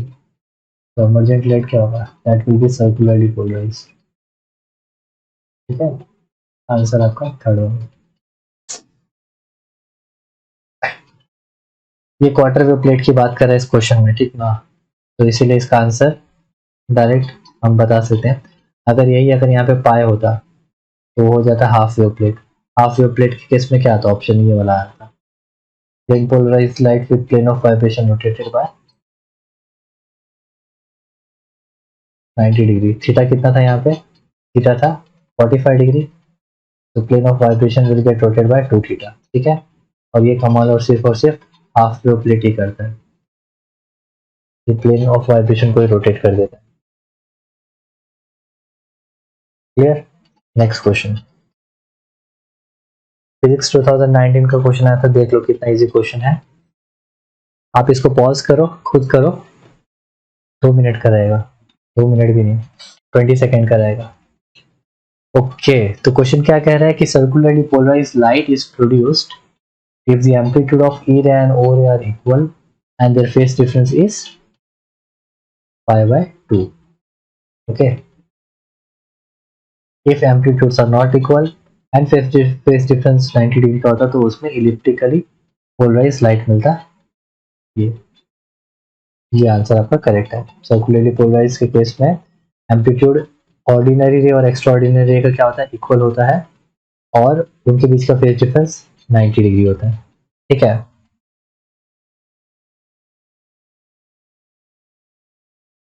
Next question. ओके, ये शायद रिपीट हुआ क्या, क्वेश्चन क्या है कि a beam of light is analyzed by Nicol prism after passing through quarter wave plate. एक हमारे पास क्वार्टर वेव प्लेट है, ठीक है, इससे लाइट जब निकलती है तो यहाँ पे मैंने रख दिया क्या, यहाँ पे रखा है मैंने निकोल प्रिज्म, जो कि इस केस में एनालाइजर का भी काम कर रहा है। ठीक, इसके थ्रू मैं एनालाइज कर रहा हूँ। टू पोजीशन देखिए यहाँ पे, इधर ही आंसर मिल गया आप लोग को। Two position of maximum intensity and two position of zero intensity are found. ठीक ना, यहाँ पे क्या मिला, two maximum position, two maximum intensity and two zero, two maxima and two zero. Two maxima and two zero कब मिलता है, two maxima and minima कब जीरो मिलता है, जब इंसिडेंट लाइट कैसी हो, प्लेन पोलराइज लाइट, बताया था मैंने, यस सर बताए थे। ओके, अब quarter wave plate plane polarize light कब प्रोड्यूस करेगा, या तो यहाँ पे सर्कुलरली पोलराइज लाइट हो या तो इलिप्टिकली पोलराइज लाइट। ठीक है, क्वार्टर वेव प्लेट तभी ये क्या करेगा, प्रोड्यूस करेगा, प्लेन पोलराइज के केस में 2 जीरो और द मैक्सिमम। हाँ, अब देखते हैं, अब सवाल ये आता है कौन सी लाइट है, सर्कुलरली पोलराइज लाइट है या इलिप्टिकली पोलराइज लाइट है। क्या कह रहा है, बीम ऑफ लाइट, और कुछ इंफॉर्मेशन दिया है इसमें, नहीं दिया है।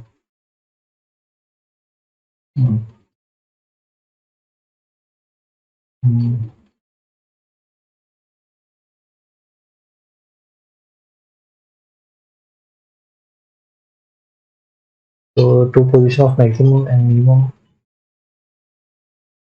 zero intensity are found on one complete rotation of the prism. The light is okay.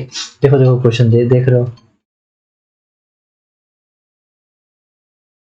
After okay question देखो यहाँ पे, इसीलिए होता है कि क्वेश्चन ना पढ़ने का नतीजा। क्वेश्चन क्या कह रहा था, a beam of light is analyzed by Nicol prism. ठीक, निकोल प्रिज्म से हमने एनालाइज किया after passing through quarter wave plate. Quarter wave plate से पास करने के बाद इस लाइट को हमने ऑब्जर्व किया।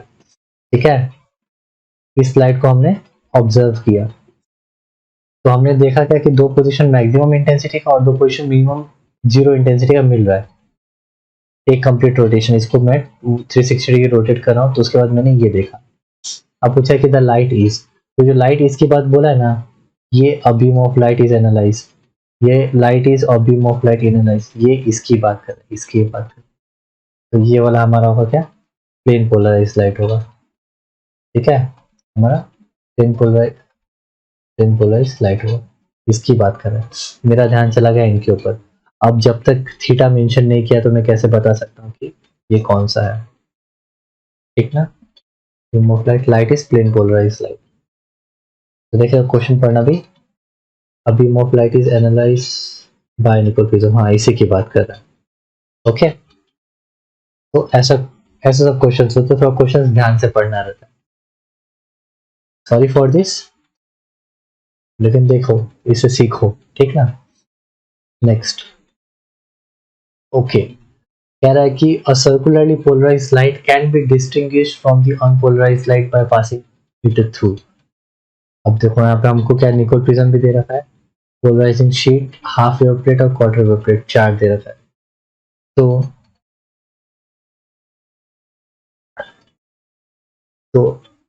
क्या, तो निकोल प्रिज्म से ये मैंने बताया कि निकोल प्रिज्म क्या एक इसका पोलराइजर का काम करता है। तो निकोल प्रिज्म हो गया या फिर कोई पोलराइजिंग शीट हो गया, दोनों, इसको अगर हम 180 डिग्री 360 डिग्री रोटेट करते हैं, तो अगर मैंने अनपोलराइज लाइट इसके थ्रू पास किया, तो क्योंकि इलेक्ट्रिक फील्ड के वाइब्रेशन अलग अलग डायरेक्शंस में है, तो हर एक एंगल पे मेरे को यहाँ पे लाइट दिखेगा। सर्कुलरली पोलराइज लाइट है, तो हर एक एंगल पे लाइट यहाँ पे दिखेगा। ठीक, तो पहले तो दो ऑप्शन एलिमिनेट हो गए, ये ऑप्शन नहीं होगा और ये ऑप्शन नहीं होगा। अब बात है हाफ वेव प्लेट और क्वार्टर वेव प्लेट की, तो हाफ वेव प्लेट भी ले लेते हैं। अच्छा, मैं फास्ट नहीं गा रहा हूँ, मैंने ये चीज, किसी किसी को फास्ट लगता होगा, कि शायद नहीं भी लगता होगा, तो ये चीज हमने पहले बता रखे हैं। तो मान लीजिए कि अब आप पढ़ रहे हैं, वहाँ पे नोट्स बना रहे हैं, तो आपके माइंड में आ रहा है ना ये चीज, तो कंफ्यूज नहीं होना और अच्छे से समझ के करना।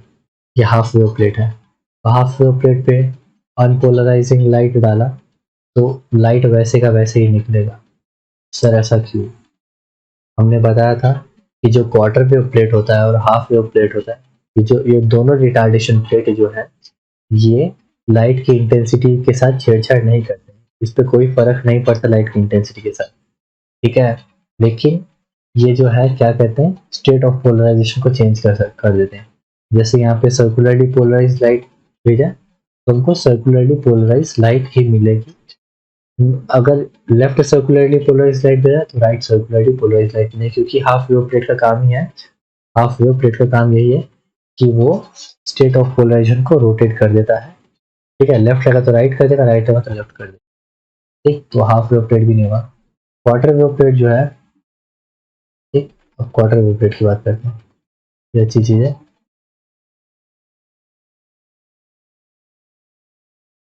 क्वार्टर वेव प्लेट, ठीक, ये कितने का फेस डिफरेंस करता है, ये पाई का फेस डिफरेंस क्रिएट करता है, ये पाई बाय 2 का फेस डिफरेंस क्रिएट करता है। तो क्वार्टर वेव प्लेट देखिए, इसके ऊपर इंसिडेंट हुआ अनपोलराइज लाइट, अनपोलराइज लाइट वैसे का वैसे ही अनपोलराइज लाइट मिल जाए, क्योंकि ये इंटेंसिटी के साथ छेड़छाड़ नहीं करता है, इसे स्टेट ऑफ पोलराइजेशन को वो करता है। अब इसके ऊपर सर्कुलरली पोलराइज लाइट, जब इसके ऊपर क्वार्टर वेव प्लेट के ऊपर हम फॉल कराएंगे, तो हमें मिल जाएगा क्या, हमें मिल जाएगा प्लेन पोलराइज लाइट। क्यों, क्योंकि पहले से इनके बीच में एंगल है, मतलब ई रे और ओ के बीच में पाई बाय 2 का फेस डिफरेंस है। Quarter wave plate again phase difference create करके उसको स्ट्रेट कर देता है, लीनियरली स्ट्रेट कर देता है।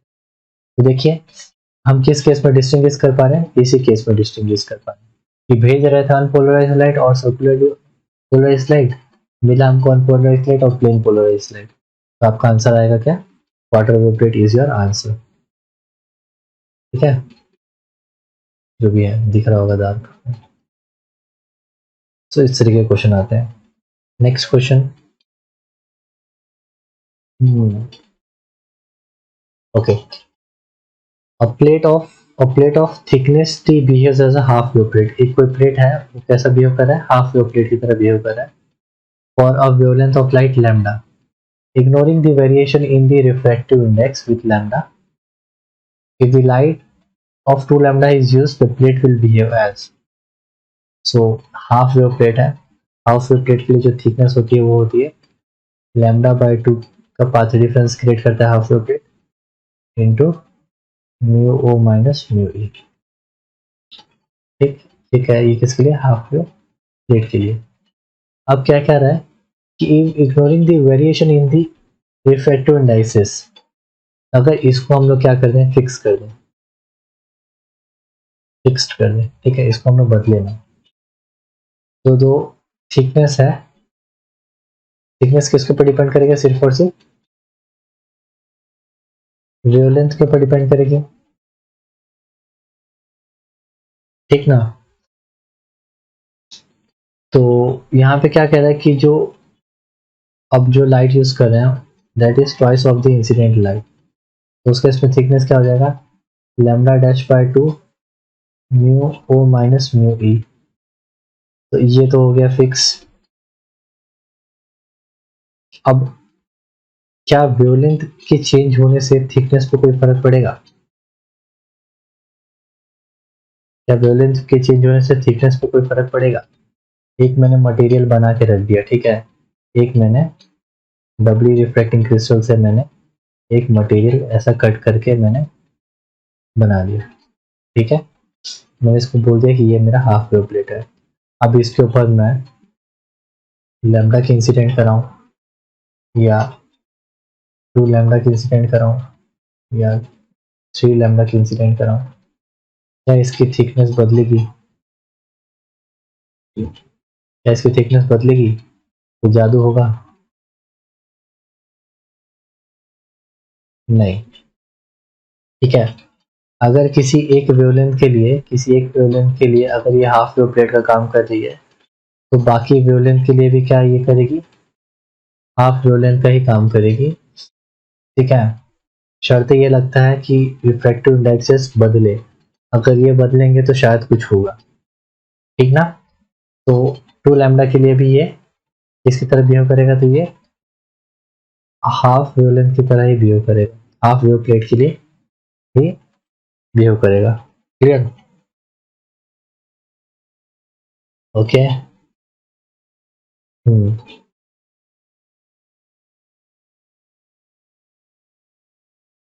इसमें और कुछ इंफॉर्मेशन तो दिया नहीं है, तो करेक्ट एक्सप्लेनेशन तो यही है. फिर भी इसको होल्ड पे रखना या फिर एक बार आप लोग चेक कर लेना, एक बार खुद क्रॉस वेरीफाई करना. ठीक, गूगल करना तब पता चलेगा. वैसे तो यही हद तक ठीक है कि किसी भी मटेरियल का जो थिकनेस है इस बात पे निर्भर नहीं करता कि किस वेवलेंथ की लाइट उसके ऊपर फॉल कर रही है. एक बार मैंने मटेरियल बना दिया उस थिकनेस का, तो हाँ वो हाफ वेव प्लेट की तरह काम करे तो वो करेगी, वो पाई का फेस डिफरेंस क्रिएट करेगी और लैम्डा बाय 2 का पाई डिफरेंस क्रिएट करेगी. ठीक. Next question, for the thickness of the quarter, find the thickness of the quarter wave plate for the light. अच्छा, ये अब हम कैलकुलेट नहीं करेंगे, ये आप लोग के लिए होमवर्क है. ठीक ना. सिंपल सी बात है, क्वार्टर वेव प्लेट की बात की है, थिकनेस निकालना है उसका, और आपको पता है कि क्वार्टर वेव प्लेट की थिकनेस क्या होती है. 2015 में क्वेश्चन आया है. नेक्स्ट क्वेश्चन रिपीट हुआ क्या, 2015, वो भी 2015 शायद रिपीट हो गया. नहीं, तो पक्का था वो क्वेश्चन था 2016, ये क्वेश्चन था 2016 का. ठीक है, और ये आया था 2015, क्वेश्चन रिपीट हुआ था नेक्स्ट ईयर. ठीक ना. नेक्स्ट क्वेश्चन अलग है क्या, ये भी है 2016 1.544 1.544. हाँ, ये 2015 का क्वेश्चन है, ये 2016, मतलब 2 क्वेश्चन रिपीट कर दिया था जियो फिजिक्स में ऐसे ही उठा के. ठीक ना. तो ये हो गया. नेक्स्ट.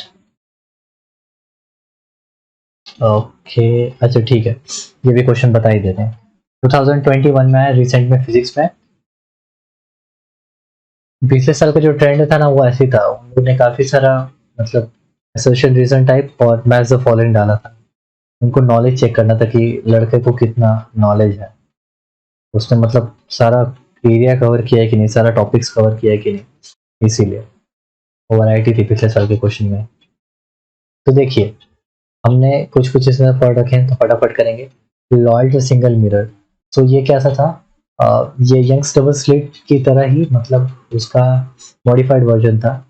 यंग्स डबल स्लिट में हमने क्या किया था कि दो कोहेरेंट सोर्सेस जनरेट किए थे थ्रू द टू स्लिट्स, ठीक है, जहाँ से दो वेव्स निकले थे। यंग्स डबल स्लिट में उसी तरीके से हमने लॉयड्स मिरर में हमने सिंगल मिरर का यूज किया था, ठीक है। तो इसका यूज करके हमने इंटरफेरेंस पैटर्न हमें मिला था, तो इसका ही याद है फर्स्ट का थर्ड।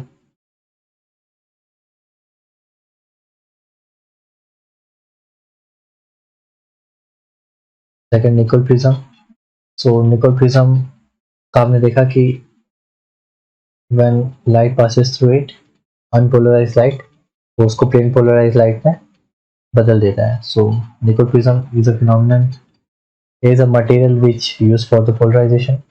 ग्रेटिंग, तो ग्रेटिंग कैसा है ना कि एक फाइनाइट लेंथ में काफी सारे स्लिट्स लगा देते हैं हम, ताकि लाइट जो है वो उन छोटे छोटे पार्टीशन से पास करे, ठीक है। तो that produces the diffraction effect, ये diffraction, and at the last prism disperse a single wavelength into a white light into 7 colors, okay, so that phenomenon is called dispersion। तो चेक कर लेना कौन सा ऑप्शन सही है। नेक्स्ट देखिए वैसा जियो फिजिक्स ने भी रिपीट किया था, तो ठीक है। Refractive index, refractive index is fix for a given pair of medium, ये कहता है क्या, स्नेल्स लॉ, ठीक है। This is from the Snell's law कि किसी दो मीडियम के लिए, जैसे एयर वाटर हो गया, ठीक है, या फिर एयर केरोसिन हो गया, या फिर वाटर केरोसिन हो गया, या फिर ऑयल केरोसिन, जो भी एयर ऑयल वाटर, तो किसी भी पेयर ऑफ मीडियम के लिए जो रिफ्रैक्टिव इंडेक्स होता है वो क्या होता है, फिक्स होता है। Intensity of light is proportional to amplitude का स्क्वायर, तो ये सेकंड का सेकंड ऐसे ही, ठीक। लेंथ ऑफ टेलीस्कोप, तो length of telescope is basically focal length of the lens, किसी भी लेंस का फोकल लेंथ जो होगा वो उसके लेंथ ऑफ टेलीस्कोप के बराबर होगा, ठीक है। और angle of refraction that will depend on wavelength, half wavelength, half wavelength. अब तुम लोग बोलो कैसे सर, कैसे सर, कैसे, कैसे सर, कैसे। तो प्रिज्म जो होता है ना, तो प्रिज्म में जब लाइट जो है वो डेविएट करती है, तो हर एक के लिए अलग अलग एंगल ऑफ रिफ्रैक्शन होता है, ठीक है। नॉर्मल ड्रॉ करोगे तो अलग अलग, सॉरी, तो यहाँ पे, हाँ, तो जो भी विबग्योर होता है, जो भी हमारा 7 कलर होता है विबग्योर, ठीक है, तो हर एक लाइट की वेवलेंथ अलग अलग, ठीक है। सो which color wavelength will deviate the most, which color wavelength will deviate the least, total depends on the wavelength। हर एक wavelength का जो लाइट होता है वो अलग अलग डेविएट होता है, ठीक है। तो वही है।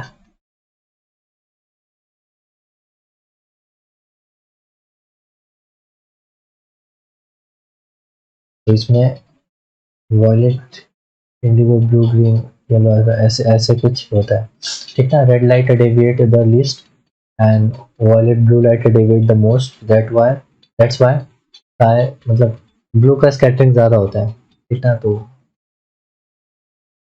light scattered by the particle of the atmosphere to blue light at least derivative।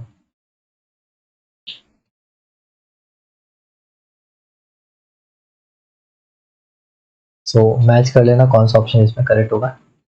सो यहाँ तक जितने भी क्वेश्चंस थे वो रिटार्डेशन प्लेट के हमने सारे देख लिए, और क्या क्या वैरायटी पूछ सकते हैं हमने देख लिया। अब वो जो छोटा सा टॉपिक था, ठीक है, क्या ऑप्टिकल रोटेशन के ऊपर, उसके ऊपर देख लेते हैं। कुछ 3 क्वेश्चन आए पिछले साल में, देखते हैं। एक ये 2015, 2015 एंड 2019 में, इसमें तो छोटा सा डेफिनेशन पूछा है। तो ना कोई कोई टॉपिक ऐसे होते हैं ना जिसके ऊपर ना क्वेश्चंस ना काफी रेयरली पूछता है। तो पिछले अगर 5-6 साल का ट्रेंड देखे ना, तो काफी ऐसे टॉपिक थे जो 2012-13 में पूछे गए थे, उसके बाद से कभी पूछे ही नहीं गए। तो वो वाला टॉपिक देखते हैं हम थोड़ा सा, और उसके बाद done. Okay, so let's proceed.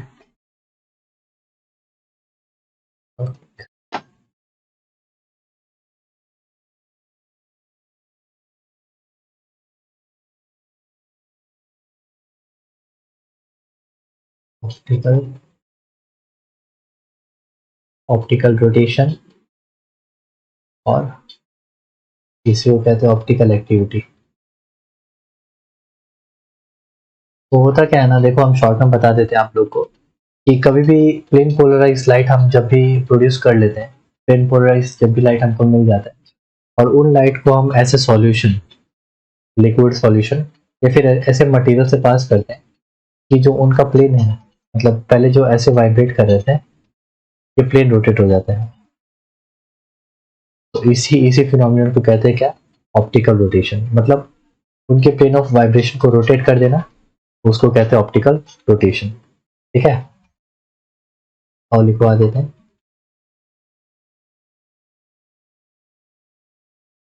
when a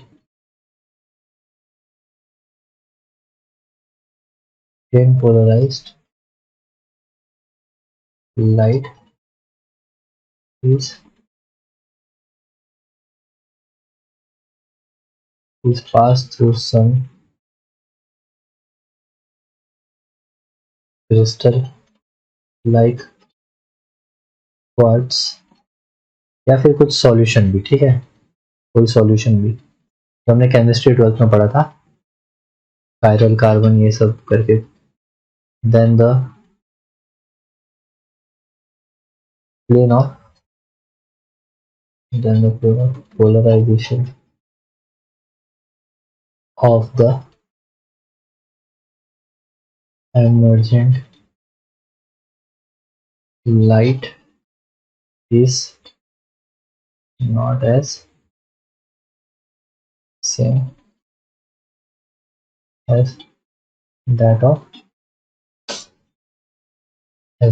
incident light. Sorry for the bad handwriting, but focus on the concept फिलहाल, ठीक है। तो इसी चीज को, इसी फिनोमिनन को कहते हैं क्या, ऑप्टिकल रोटेशन। ठीक ना, this phenomenon is called optical rotation. तो अगर अगर वो जो सॉल्यूशन है, ऑप्टिकल रोटेशन किसको कहते हैं, तो इसी फिनोमिनन को कहते हैं कि प्लेन ऑफ पोलराइजेशन का रोटेट हो जाना। ठीक, और वो जो सब्सटेंस रोटेट करता है उसको क्या बोलते हैं, optically active substance. Optically active substance, भले वो क्वार्ट्स क्रिस्टल हो, क्वार्ट्स क्रिस्टल हो, मेरा वो पॉजिटिव क्रिस्टल है, तो ये क्रिस्टल या फिर कोई सॉल्यूशन हो, शुगर सॉल्यूशन या समथिंग एल्स, देखेंगे क्या होगा। तो ऑप्टिकल एक्टिव सब्सटेंस कहते हैं। अगर ये सब्सटेंस ने प्लेन को राइट की तरफ, मतलब क्या कि ऐसे मोड़ा, ऐसे उसको घुमा दिया प्लेन ऑफ पोलराइजेशन को टुवर्ड राइट, तो ऐसे को हम लोग क्या कहते हैं, डेक्स्ट्रो रोटेटरी। डेक्स्ट्रो रोटेटरी मतलब क्या, राइट की तरह रोटेट करने वाला सॉल्यूशन, राइट की टुवर्ड मोड़ने वाला सॉल्यूशन, डेक्स्ट्रो रोटेटरी। डेक्स्ट्रो मतलब राइट, ठीक है। और अगर लेफ्ट की तरफ रोटेट कर देगा तो उसको हम बोलेंगे क्या, यस, लिवो रोटेटरी, टुवर्ड लेफ्ट,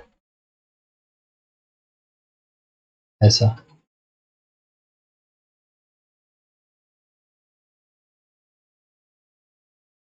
ठीक है, अब ना कितने एंगल से रोटेट करेगा तो वो देखेंगे।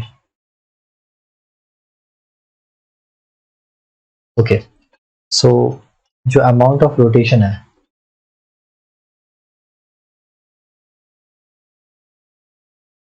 अमाउंट ऑफ रोटेशन जो है थीटा कहते हैं उसको।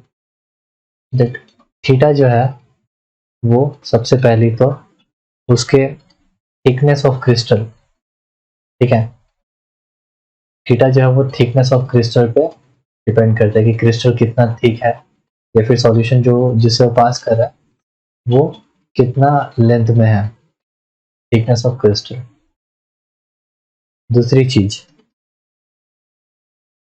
कि ये जो अमाउंट ऑफ रोटेशन है ये कंसेंट्रेशन पे भी डिपेंड करता है, कंसेंट्रेशन ऑफ सॉल्यूशन।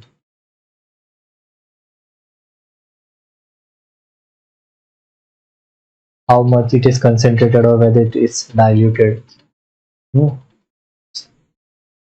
नेक्स्ट, ये जो अमाउंट ऑफ रोटेशन है ये इस बात पे भी डिपेंड करता है कि वेवलेंथ ऑफ लाइट क्या है, मतलब जो लाइट इंसिडेंट आ रही है, जो लाइट उस सॉल्यूशन से पास हो रही है या फिर उस क्रिस्टल से पास हो रही है, तो उसकी वेवलेंथ क्या है, तो उसके वेवलेंथ का स्क्वायर पे डिपेंड करता है, inversely proportional to square of the wavelength. Okay, and somewhat depend on the temperature, temperature पे भी डिपेंड करता है, ठीक। तो ये चार चीजों पे एंगल ऑफ रोटेशन डिपेंड करता है, ठीक ना। तो ये और ज्यादा ज्यादा जो इफेक्टिव जो हमें मतलब उभर के जो जिस पे ज्यादा ये डिपेंड करता है वो थिकनेस और कंसेंट्रेशन पे, वेवलेंथ के स्क्वायर का इफेक्ट उतना नहीं रहता ज्यादा, ठीक। तो अगर दोनों इक्वेशन को कंबाइन करेंगे तो मुझे क्या मिलेगा, theta is proportional to thickness of the crystal and concentration. So theta is equals to, अब ये प्रोपोर्शनलिटी साइन को हटाएंगे तो एक कांस्टेंट आएगा, ठीक। तो this constant is called as a specific rotation, this constant is called, इसको हम लोग क्या कहेंगे, स्पेसिफिक रोटेशन, ठीक है। तो कई बार क्या एक ही बार क्वेश्चन आया है स्पेसिफिक रोटेशन निकालने के लिए पूछा है, तो इस तरीके से हम स्पेसिफिक रोटेशन कैलकुलेट कर सकते हैं, ठीक है। ओके, एंड स्पेसिफिक रोटेशन पता चल गया कि अगर हम थिकनेस को मतलब जो भी हमारा थिकनेस है उसको 1 सेंटीमीटर और जो भी कर दे, कंसेंट्रेशन को हम 1 ग्राम पर क्यूबिक सेंटीमीटर कर दें, तो जो स्पेसिफिक रोटेशन होगा वो मेरा एंगल ऑफ रोटेशन के बराबर होगा। एंगल ऑफ रोटेशन को मेजर करने के लिए हमारे पास एक इंस्ट्रूमेंट होता है जिसको हम लोग कहते हैं क्या, पोलैरीमीटर, ठीक है, पोलैरीमीटर। तो बहुत बहुत तरीके का पोलैरीमीटर होता है, लेकिन जो ज़्यादा यूज में आता है वो होता है बाइक्वार्ट्स पोलैरीमीटर, ठीक है, ये अच्छा होता है सबसे, काफ़ी सारों में से ये ज़्यादा प्रोनाउंस्ड है, ठीक है। So this was all about this small topic, ज़्यादा था नहीं इसमें, आपको ये रिलेशन याद रखना है और ये याद रखना है कि किस पे डिपेंड करता है, ठीक। अब इसके ऊपर क्वेश्चन देखते हैं। ओके, सो देखिए क्वेश्चन है उसी पे बेस्ड है, जियो फिजिक्स 2015 पूछा, क्या कह रहा है कि a plane of polarization is rotated by 6 degree by a tube of 20 centimetre long containing a solution made by, एक सॉल्यूशन हमने बनाया made by dissolving 100 gram of Rochelle salt in litre of water.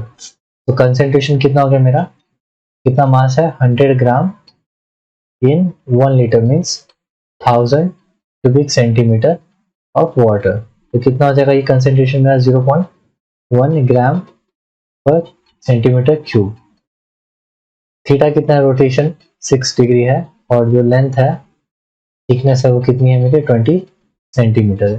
अब देखो क्या कह रहा है, how many gram of, ये इधर तक एक क्वेश्चन बन गया। अब बोला how many gram of salt must be there in a litre, कितना ग्राम सॉल्ट में 1 लीटर में मिलाऊं, which relates the which relates the plane of polarization. मतलब उस केस में जिस उस केस में जिस मतलब उस केस में जिस तरीके का हमको आउटपुट मिलता है, मतलब जैसा मेरा एमर्जिंग प्लेन पोलराइज का जो स्टेट होता है उसी तरीके से इस वाले का भी स्टेट मैच करे इतने डिग्री एंगल पे और इतना लेंथ पे पास होने के बाद, तो हमको कितना अमाउंट ऑफ सॉल्ट ऐड करना पड़ेगा उस सॉल्यूशन में कि जो इस केस में जो एमर्जिंग वेव रहे वो हूबहू इसकी तरह ही दिखे। ठीक है, ये पूछ रहा है। देखिए हो गया। सेकंड वाले में क्या कंसेंट्रेशन दिया है, ये M2 नहीं पता, लिए पता है 1000। ठीक है, और इसका थीटा पता है कितना 67.75 डिग्री, और जो टी है वो कितना है 15 centimetre. Relates the plane of polarization. तो इस केस में क्या होगा कि दोनों का जो है वो स्पेसिफिक रोटेशन जो है वो सेम होगा। स्पेसिफिक रोटेशन क्या होता है मेरा, theta upon thickness into concentration. Okay, तो अब जो है उस केस में जो सॉल्यूशन है, ठीक है, तो सॉल्यूशन हमारा एक ही है, सॉल्ट से बना है दोनों सॉल्यूशन, तो उस केस में स्पेसिफिक रोटेशन जो प्रोड्यूस करें वो सेम होगा। तो बस हमको दोनों को रिलेट कर देना है कि theta one upon thickness one into concentration of one, theta two upon thickness two into concentration of two. एक ये हमको क्या पता है, हमको ये पता है, ये हमको M2 निकालना है तो हम निकाल लेंगे। ठीक है, तो बस सॉल्व करते हैं इसको। क्या दिया ये 6/20 centimetre into 0.1 equals to 6.75/15 into M2/1000। ठीक, तो कैलकुलेट करेंगे इसको।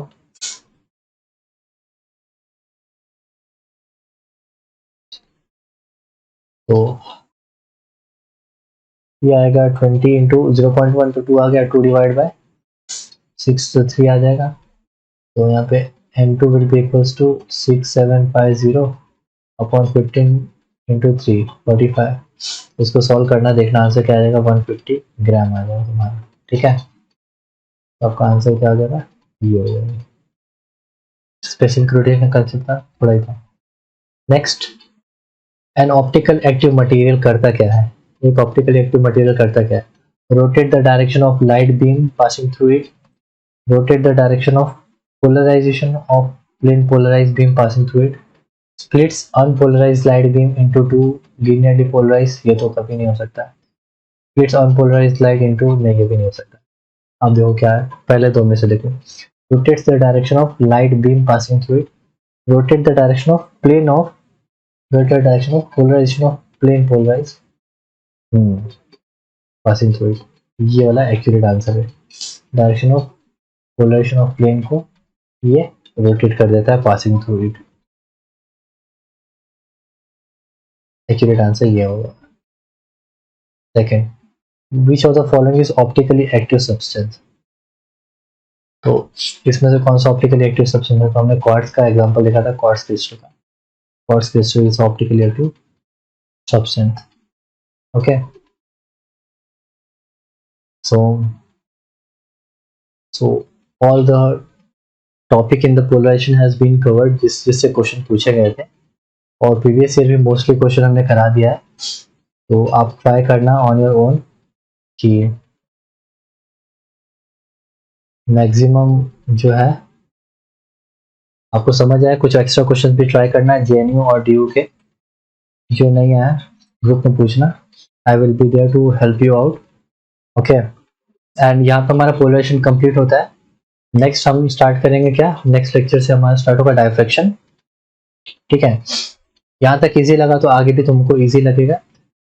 और यही बात है कि चीज़ें काफ़ी सारी जैसे से आगे सीखते हैं ना, चीज़ें बढ़ती जाएंगी। तो आप ये करना कि इंटरफेरेंस का एक पेज मतलब एक पेज बनाना, उस पर इंटरफेरेंस के सारे जितने फॉर्मूलेज हैं शॉर्ट नोट जो आपने सीखा है वो, फिर पोलराइजेशन के अलग और डायफ्रैक्शन के अलग, ठीक ना, ताकि सेम जो हमने इंटरफेरेंस में पढ़ा वो डायफ्रैक्शन में भी पढ़ेंगे, कितने लेंथ पे मिलेगा ब्राइट, कितने लेंथ पे मिलेगा डार्क, तो कंफ्यूजन ना क्रिएट हो वहाँ पे। इसीलिए रिक्वेस्ट है आपसे कि आप पीछे के सारे लेक्चर जो है रिवाइज करिए, सारी चीज को आप अपने माइंड में रखिए, ठीक है। So thank you for this lecture. We will meet in the next lecture and see the phenomenon diffraction effect. Okay. Okay. Thank you.